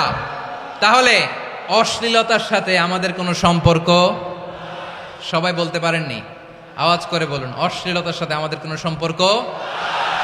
আমরা এই সমস্ত ক্লোজ আপ ওয়ান, কাছে আসার গল্পের প্রোগ্রামে যাব, আমরা কোন ধরনের অশ্লীল কন্টেন্ট সোশ্যাল মিডিয়ায়, টিভিতে দেখব। কি যুগ যে আমরা কাটাচ্ছি আপনি কল্পনা করতে পারবেন না। পর্ন ইন্ডাস্ট্রি, নারী পুরুষের বস্ত্রহীন যুগল দৃশ্য, এটাকে দিয়ে ওরা কোটি ডলারের ইন্ডাস্ট্রি বানিয়েছে। পুরো মানব ইতিহাসে এরকম জঘন্য সময় মানব ইতিহাস পার করে নাই। পর্ন এটা ইন্ডাস্ট্রি হয়ে গেছে। আমাদের এই যুবকগুলো, জেনজিগুলো, ওদের চরিত্র বাঁচাবে কি করে? কেমন করে হেফাজত করবে ওদের এই মূল্যবান চরিত্র? আমার প্রিয় ভাইয়েরা, এই অশ্লীলতার দ্য লেটেস্ট ভার্সন হচ্ছে LGBTQ, শরীফ থেকে শরীফা। শুনছেন আপনারা? দেখতে পুরুষ, আসলেই পুরুষ, সুস্থ একজন পুরুষ, 4 সন্তানের বাবা, বলে আমি মনে মনে নারী। দেখতে নারী, সুস্থ নারী, আসলেই সে দিব্যি একজন নারী, বলে আমি মনে মনে পুরুষ। সবচেয়ে ভয়ঙ্কর অশ্লীলতার সবচাইতে লেটেস্ট ভার্সন হচ্ছে এই ট্রান্সজেন্ডারিজম। সুস্থ পুরুষ তার বায়োলজিক্যাল গ্রোথকে হরমোন দিয়ে স্টপ করে দিয়ে সে সার্জারি করে নারী হতে চায়, সুস্থ নারী পুরুষ হতে চায়। পুরুষ পুরুষের প্রতি সেক্সুয়ালি আকর্ষণ বোধ করে, এটা লূত আলাইহিস সালামের কওমের মধ্যে ছিল। এটাকেও আল্লাহ কোরআনে ফাহিশা বলেছেন।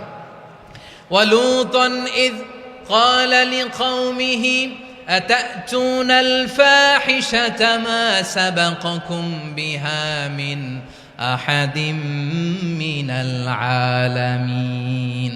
লূত আলাইহিস সালাম বললেন, তোমরা কি এমন এক অশ্লীল কার্যক্রমে ডুব দিলে নাকি যেটা গোটা বিশ্বের কেউ কখনো করে নাই, তোমরাই প্রথম করেছো? পড়েন নাউযুবিল্লাহ। এই পশ্চিমের এই রোগ আমার দেশে যেন আসতে না পারে, আমাদের সজাগ থাকতে হবে। প্রিয় ভাইরা, চিল্লায় বলেন ঠিক কিনা? পশ্চিমের অবস্থা ভয়ঙ্কর। পাশ্চাত্যে, আমি যুক্তরাষ্ট্রে ছিলাম অনেকদিন, কয়েক মাস, বিভিন্ন স্টেটে ঘুরেছি। গার্ডিয়ানরা উদ্বিগ্ন, ছেলে মেয়েদেরকে, ছোট্ট ছেলে মেয়ে, ওদেরকে জিজ্ঞেস করে, তুমি how do you feel right now inside yourself? তুমি ভিতরে ভিতরে কেমন ফিল করো? তোমার কি ছেলে ছেলে লাগে না মেয়ে মেয়ে লাগে? আচ্ছা বলেন, এই ছোট্ট বাচ্চাটা ওকে এগুলো জেন্ডার অ্যাসাইনমেন্ট বলতে এগুলো কিছু বুঝে? এইভাবে মিসগাইড করা হচ্ছে। কৌতূহল বশত ছোট্ট ছেলে যদি বলে আমার তো মেয়ে মেয়ে লাগে, তখন বলে যে না তুমি মেয়ে, ছেলে না। মা বাবা বাধা দিলে ওকে আলাদা গভর্নমেন্ট হাউসে নিয়ে যায়। ভয়ঙ্করতম অবস্থা। আমরা একটা সময়ে শুনতাম যে হুজুর আমার ছেলেটা খুব ভালো, হাফেজে কোরআন, আল্লাহওয়ালা। হুজুর আমার ছেলে দাড়ি রাখছে, আল্লাহওয়ালা। হুজুর আমার ছেলে 5 ওয়াক্ত সালাত জামাতের সাথে পড়ে, তার মানে আল্লাহওয়ালা। পশ্চিমে যে আমি কি শুনছি জানেন? ওরা বলে হুজুর আমার ছেলেটা ইউনিভার্সিটির একটা মেয়ের সাথে প্রেম করে, ও খুব আল্লাহওয়ালা, হুজুর দোয়া করবেন। এর কারণ ওদের কাছে আল্লাহওয়ালার ক্রাইটেরিয়া হচ্ছে হুজুর আমার ছেলেটা আরেক ছেলের পছন্দ করে নাই, আমার মেয়েটা আরেক মেয়েকে ভালোবাসে নাই, এজন্য আমার ছেলেটা আল্লাহওয়ালা, হুজুর ওর জন্য একটু দোয়া করে দিয়েন। কি চ্যালেঞ্জ ওরা ফেস করতেছে। ওনার ছেলে যে আরেক ছেলেরে বিয়ে করবে না, এটাতেই উনি খুশি যে আলহামদুলিল্লাহ আমার ছেলেটা একটা মেয়েরে ভালোবাসে, আমার মেয়েটা একটা ছেলেরে ভালোবাসে, মানে এটা খুব আল্লাহওয়ালা। নাউজুবিল্লাহ পড়তে পারলেন না? এজন্য অশ্লীলতার সাথে আমাদের কোনো সম্পর্ক। রব্বুল আলামিন বলেন ওয়ায়ানহা আনিল ফাহশাই ওয়াল মুনকারি ওয়াল বাগি, 3টা জিনিসকে আমি নিষিদ্ধ করলাম। 1 নাম্বার হলো ফাহশা, অশ্লীলতা। 2 নম্বরে হলো মুনকারের সমস্ত মন্দ কাজ। আপনাদের মনোযোগ আছে না? শেষ করে দিব? আর 2-1 মিনিট শুনবেন? আচ্ছা বলি তাহলে, আর 2-1 মিনিট। তাহলে নিষেধাজ্ঞা জারি করেছেন 3টা জিনিসের উপর। 1 নাম্বার কি? ফাহশা, অশ্লীলতা। 2 নাম্বার মুনকার। মুনকার মানে হচ্ছে যত মন্দ কাজ, খারাপ কাজ, বাজে কাজ, এটার বলে মুনকার। এটার কি বলে? আপনারা পড়ছেন না? তা'মুরুনা বিল মা'রুফি ওয়া তানহাউনা আনিল মুনকার। ভালো কাজের আদেশ, সৎ কাজের আদেশ, অসৎ কাজের নিষেধ। মুনকার, মুনকার হচ্ছে মানুষের স্বাভাবিক বিবেকবোধ যেটাকে খারাপ বলে, ওইটাই মুনকার। পৃথিবীর সব আসমানি গ্রন্থ যেটাকে খারাপ বলেছে, মানুষের স্বাভাবিক বিবেকবোধ যেটাকে খারাপ বলেছে, এগুলো সব মুনকার। যেমন ইফটিজিং, এটা কি ভালো না খারাপ? মজুদদারি, খাদ্যে ভেজাল দেওয়া, ওজনে কম দেওয়া, মাছে ফরমালিন মিশানো, চাঁদাবাজি, টেন্ডারবাজি, দখলবাজি, এগুলো আমাদের স্বাভাবিক বিবেকেই বলে এগুলো খারাপ, এগুলো হচ্ছে মুনকার। আল্লাহ তাআলা এই মুনকার থেকে আমাদেরকে বেঁচে থাকতে বলেন, আর শয়তান এই মুনকারের প্রতি আমাদেরকে উদ্বুদ্ধ করে। আল্লাহ তাআলা বললেন, ইয়া আইয়ুহাল্লাযীনা আমানু লা তাত্তাবিউ খুতুওয়াতিশ শাইতান ফাইন ওয়া মান ইয়াত্তাবি' খুতুওয়াতিশ শাইতানি ফাইন্নাহু ইয়া'মুরু বিল ফাহশাই ওয়াল মুনকার। আল্লাহ বললেন, ও আমার গোলামেরা শোনো শোনো, ও আমার বিশ্বাসী বান্দারা খবরদার, তোমরা কশিনকালেও শয়তানের পদাঙ্ক অনুসরণ করবে না, কারণ শয়তান তোমাদেরকে অশ্লীলতা এবং মন্দ কাজের দিকে উদ্বুদ্ধ করে। আমাদের কাজ হচ্ছে শয়তান আমাদেরকে যেদিকে নিতে চায় আমরা তার উল্টা দিকে যাব, ঠিক কিনা বলেন? শয়তান এই মন্দ কাজকে আমাদের কাছে বিউটিফাই করে, চাকচিক্যময় করে আমাদের সামনে উপস্থাপন করে। এজন্য আল্লাহ বলেন, মুনকারকে থামাতে হবে, মুনকার প্রতিরোধ করতে হবে। মুনকার প্রতিরোধের দায়িত্ব শুধু আমাদের নাকি? শুধু আপনার খতিব সাহেবের, ইমাম সাহেবের, নাকি মুসলিম উম্মার সবার? আওয়াজ করে বলুন, মুনকার অসৎ কাজ প্রতিরোধের দায়িত্ব কার? রাব্বুল আলামিন বলেন, কুনতুম খায়রা উম্মাতিন উখরিজাত লিন-নাসি তা'মুরুনা বিল মা'রুফি ওয়া তানহাউনা আনিল মুনকার। তোমাদেরকে শ্রেষ্ঠ জাতি করে জমিনের মধ্যে আবির্ভূত করা হয়েছে, যাতে করে তোমরা জমিনের ভেতরে সৎ কাজের আদেশ করতে পারো আর অসৎ কাজের নিষেধ করতে পারো। উম্মাহ কুনতুম খায়রা, তাহলে গোটা উম্মার দায়িত্ব, এটা বুঝতে পারছেন তো? আচ্ছা, আরো নিচে আসেন। এরপরে আল্লাহ বললেন, শুধু উম্মাহ না, এই জমিনের রাজত্ব আমি যাদের হাতে দেই, এই জমিনের মালিক আমি যাদেরকে বানিয়ে দেই, যাদেরকে আমি সরকারের দায়িত্ব দেই, তাদেরকেও মুনকার প্রতিরোধের দায়িত্ব দিয়েছে কে? আল্লাহ বলেন, যারা ক্ষমতার মসনদে বসেছে তাদেরকে 4 দফা কর্মসূচি আমি আল্লাহ দিলাম। আওয়াজ করে বলেন, কয় দফা? আল্লাহ বলেন, আল্লাযীনা ইম্মাক্কান্নাহুম ফিল আরদি আকামুস সালাতা ওয়া আতাউয যাকাতা ওয়া আমারু বিল মা'রুফি ওয়া নাহাউ আনিল মুনকার ওয়ালিল্লাহি আকিবাতুল উমুর। যারা এই জমিনের উত্তরাধিকার হয়েছে তারা 4 দফা কর্মসূচি নিয়ে সামনে আগাবা। সালাত কায়েম করবা, যাকাত আদায় করবা, সৎ কাজের আদেশ দিবা, অসৎ কাজ থেকে মুনকার প্রতিরোধ করবা। আদেশটা কার? আমার প্রিয় চট্টলার ভাইয়েরা, পুরো উম্মার দায়িত্ব মুনকার প্রতিরোধ করা, সরকার প্রধানের দায়িত্ব মুনকার প্রতিরোধ করা। এরপর আল্লাহ বলেন, প্রতিটা ফ্যামিলির যিনি প্রধান সিইও বাবা, প্রত্যেক বাবারও দায়িত্ব এই মুনকার প্রতিরোধ করা। আওয়াজ করে বলেন, ঠিক কিনা? যেমনটি সাইয়েদনা লুকমান আলাইহিস সালাম ওনার কলিজার টুকরা সন্তানকে আদেশ করেছেন, ইয়া বুনাইয়া আকিমিস সালাতা ওয়া'মুর বিল মা'রুফি ওয়ানহা আনিল মুনকার। পড়েন সুবহানাল্লাহ। বাবা ছেলেকে সবক দিচ্ছে। কে সবক দিচ্ছে? কাকে? লুকমান আলাইহিস সালাম ছেলেকে বলতেছে, ওরে আমার কলিজার টুকরা সন্তান, ওরে আমার বাছা, নামাজ কায়েম করবা, সৎ কাজের আদেশ দিবা, আর মুনকার প্রতিরোধ করবা, অসৎ কাজ, সমাজ থেকে খারাপ কাজকে ঝেঁটে বিদায় করে দিবা। তাহলে দেখেন, আমি স্টেপ বাই স্টেপ নামলাম। পুরা উম্মার দায়িত্ব, জমিনের উত্তরাধিকারী আল্লাহ যাদেরকে বানিয়েছেন সরকার, তাদের দায়িত্ব, প্রতিটি ফ্যামিলির প্রধানের দায়িত্ব। এরপরে বিশ্বনবী বলেন, সচেতন প্রতিটি মুসলিমের দায়িত্ব সমাজ থেকে মুনকারকে উৎখাত করা। বিশ্বনবী বলেছেন, মান রাআ মিনকুম মুনকারান ফালিয়ুগাইয়িরহু বিয়াদিহি ফাইন লাম ইয়াস্তাতি ফাবিলিসানিহি ওয়া ইন লাম ইয়াস্তাতি ফাবিকলবিহি ওয়া যালিকা আযআফুল ঈমান। সমাজে যে মুনকার দেখবে, খারাপ কাজ দেখবে, সে যেন হাত দিয়ে সেটাকে থামায়। কি দিয়ে? আপনাদের তো হাত নাই না? হাত আছে, হাত আছে। ওরা যেই হাত দিয়ে অন্যায় করে ওইটা প্রতিরোধের জন্য আমাদেরও হাত আছে না নাই? থামাতে হবে। থামাতে হবে।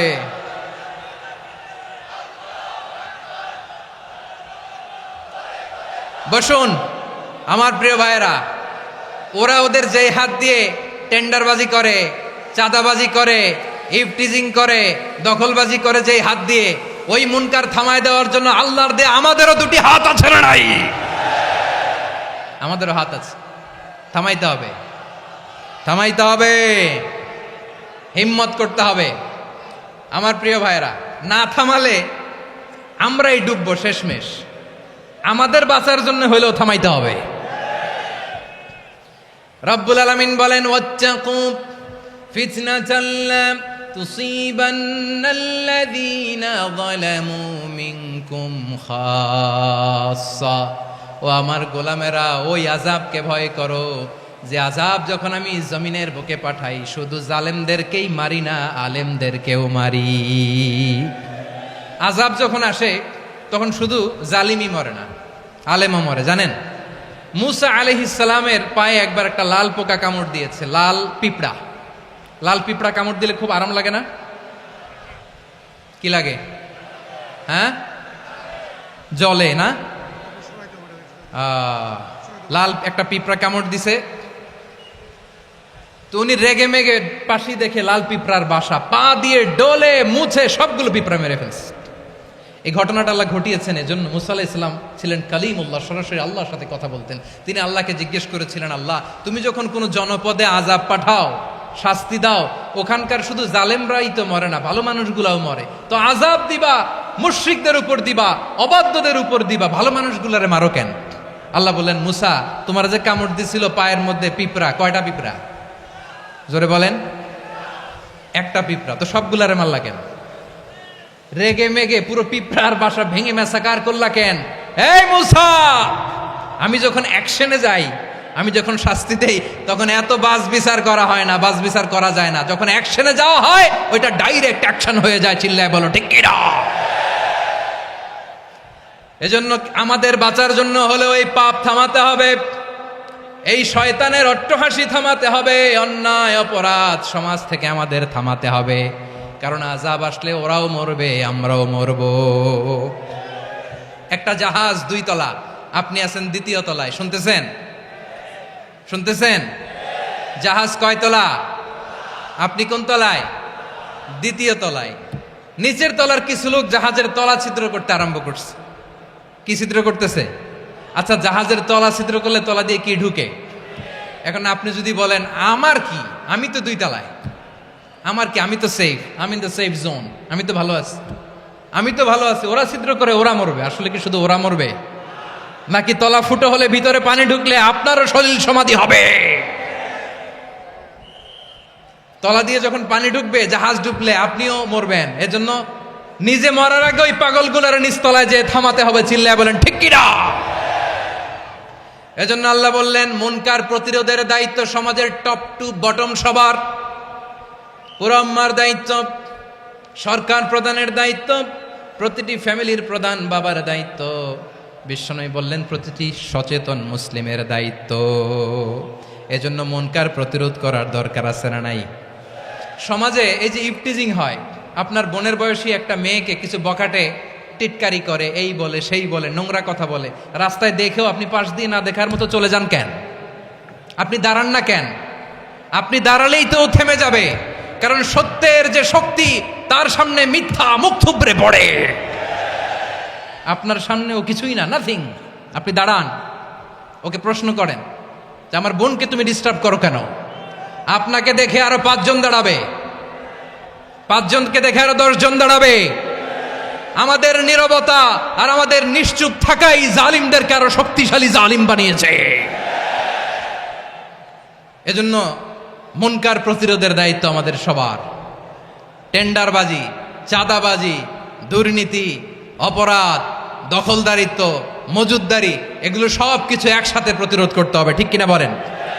একটা মানবিক সমাজ যদি চাই, প্রতিরোধ করতে হবে। প্রিয় ভাইয়েরা, আল্লাহর শপথ নিয়ে বলি, এই নাসিহাতগুলো সবার জন্য, সব দলের জন্য, সব মতের মানুষের জন্য। আমরা কোনো দলের প্রতি মানুষকে ডাকি না, আমরা ডাকি ইসলামের দিকে। সব দলের, সব মতের, সব মানুষদেরকে আমরা আহ্বান জানাই, আসুন আমরা একটা সুন্দর সমাজ বিনির্মাণ করি। এই যে নতুন বাংলাদেশের এক সুযোগ এসেছে, আর জীবনে হয়তো আসবে না, সামনের 100 বছর এই সময় আসবে না। আসুন দেশটাকে আমরা সাজাই, আসুন আমরা দুর্নীতি বন্ধ করি, আসুন আমরা চাঁদাবাজি বন্ধ করি, আসুন আমরা দখলদারিত্ব বন্ধ করি, আসুন আমরা এক দল আরেক দলকে নিশ্চিহ্ন করার যে রাজনীতি এটা বন্ধ করি। সব দলের প্রতি আমার আহ্বান। আমি কিছুদিন আগে একটা নিউজ দেখলাম, ওই যে লন্ডনে বসে জনাব তারেক রহমান সাহেবকে আমি ধন্যবাদ দিতে চাই। উনি সংবাদ শোনা মাত্রই ওনার দলের অনেক চাঁদাবাজকে উনি বহিষ্কার করেছে। I do appreciate. প্রতিটি দলের এরকম ইনিশিয়েটিভ নেওয়ার দরকার আছে না নাই? যে কোনো দলে এই প্র্যাকটিসটা থাকার দরকার আছে না নাই? চাঁদাবাজদের সাথে আপনারা নিজেদেরকে মুক্ত ঘোষণা করবেন যে এরা আমার দলের কর্মী হতে পারে না। আমরা চাঁদাবাজ মুক্ত বাংলাদেশ চাই, জুলুম মুক্ত বাংলাদেশ চাই, ফ্যাসিজম মুক্ত বাংলাদেশ চাই, গুণ খুন খারাপি মুক্ত বাংলাদেশ চাই। আমরা নতুন ভোরের বাংলাদেশ চাই। ওই বাংলাদেশ পাওয়ার জন্য মুনকার প্রতিরোধে, অন্যায় প্রতিরোধে যদি বাঘের বাচ্চার মতো, আবু সাইদের মতো 2 হাত উঁচু করে বুককে টান টান করে প্রসারিত করে দাঁড়াতে হয়, রাজি আছো মুসলমান? কারা কারা রাজি? আল্লাহকে হাত দেখিয়ে প্রতিজ্ঞা করো।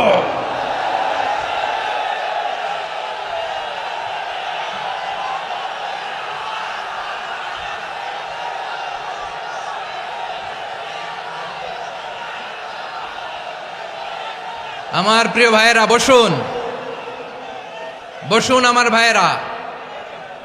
রাব্বুল আলামিন বলেন, ওয়ায়ানহা আনিল ফাহশাই ওয়াল মুনকারি ওয়াল বাগি ইয়াইদুকুম লাআল্লাকুম তাযাক্কারুন। বসুন।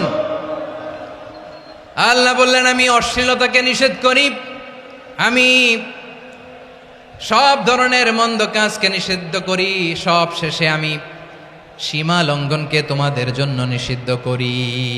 আলোচনা মনে আছে তো? না ভুলে গেছেন? নিষিদ্ধ করেছেন কয়টা জিনিস? 1 নম্বরে অশ্লীলতা, 2 নম্বরে মুনকার তথা সব মন্দ কাজ, 3 নম্বরে আল বাগি, সীমা লঙ্ঘন, ক্রসিং দ্য লিমিট। সীমা লঙ্ঘন করা ভালো না। We all should know our limits. চিল্লায় বলেন ঠিক কিনা? একই আয়াতে আল্লাহ বললেন, কুল ইন্নামা হাররামা রাব্বিয়াল ফাওয়াহিশা মা যাহারা মিনহা ওয়া মা বাতানা ওয়াল ইসমা ওয়াল বাগিয়া বিগাইরিল হক। অন্যায় ভাবে যে অবাধ্য হয়, যে সীমা লঙ্ঘন করে, তাদেরকেও আমি এটা হারাম করে দিলাম। সীমা লঙ্ঘন করা হারাম, সীমা লঙ্ঘন করা হারাম। আল্লাহ বারবার বারবার আমাদেরকে ওয়ার্নিং দেয়। যখন আমরা থামি না তখন আল্লাহ ধরে, আর যখন ধরে তখন ছাড়ে না। ধরে ধরে ধরে না, ধরলে আল্লাহ। ফেরাউনকে কিন্তু হুট করে ধরে নাই, আপনারা জানেন 9 বার ওয়ার্নিং দিয়েছে। ফেরাউনকে আল্লাহ তাআলা ওয়ার্নিং দিয়েছিল কয়বার? বীর চট্টলার বীর সেনানীরা আওয়াজ করে বলেন, ফেরাউনকে ধরার আগে ওয়ার্নিং দেওয়া হয়েছিল কয়টা? রাব্বুল আলামিন বলেন, ওয়ালাকাদ আতাইনা মূসা 9 আয়াতিন বাইয়িনাত। 9টা মুআজিজা দেখিয়েছি।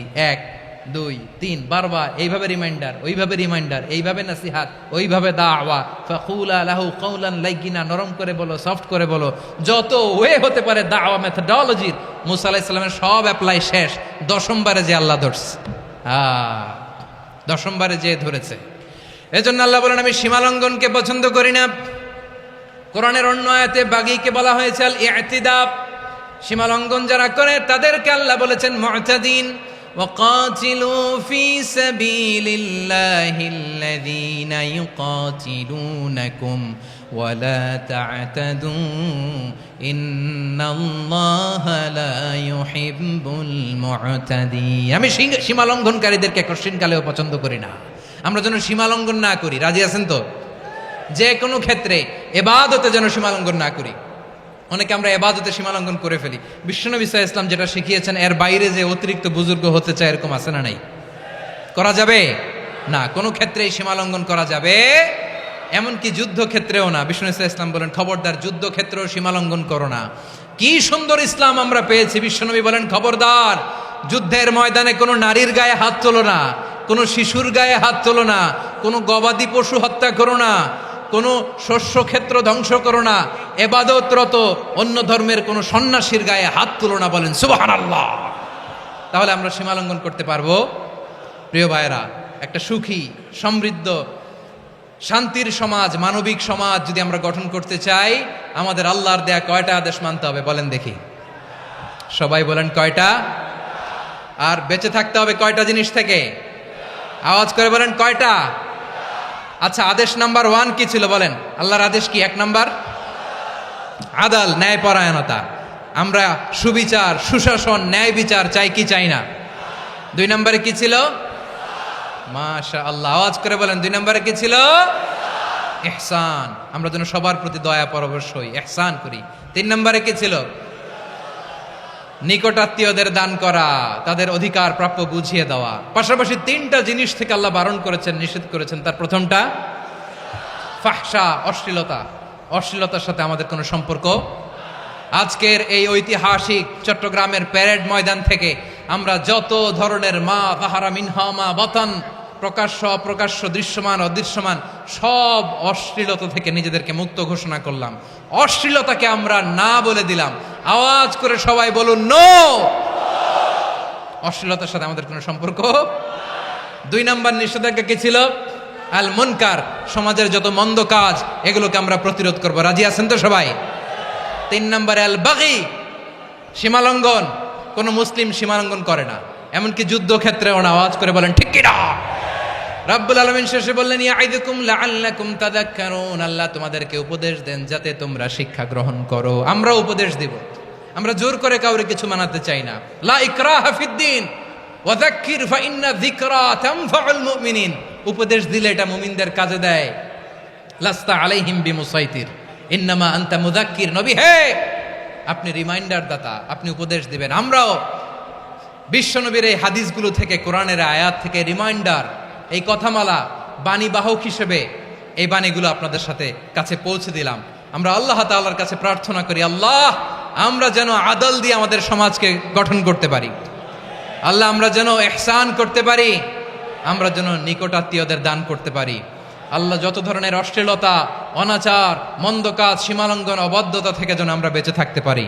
আল্লাহ তাআলা আমাদের সবাইকে কথাগুলো বোঝার ও আমল করার তৌফিক দান করুক।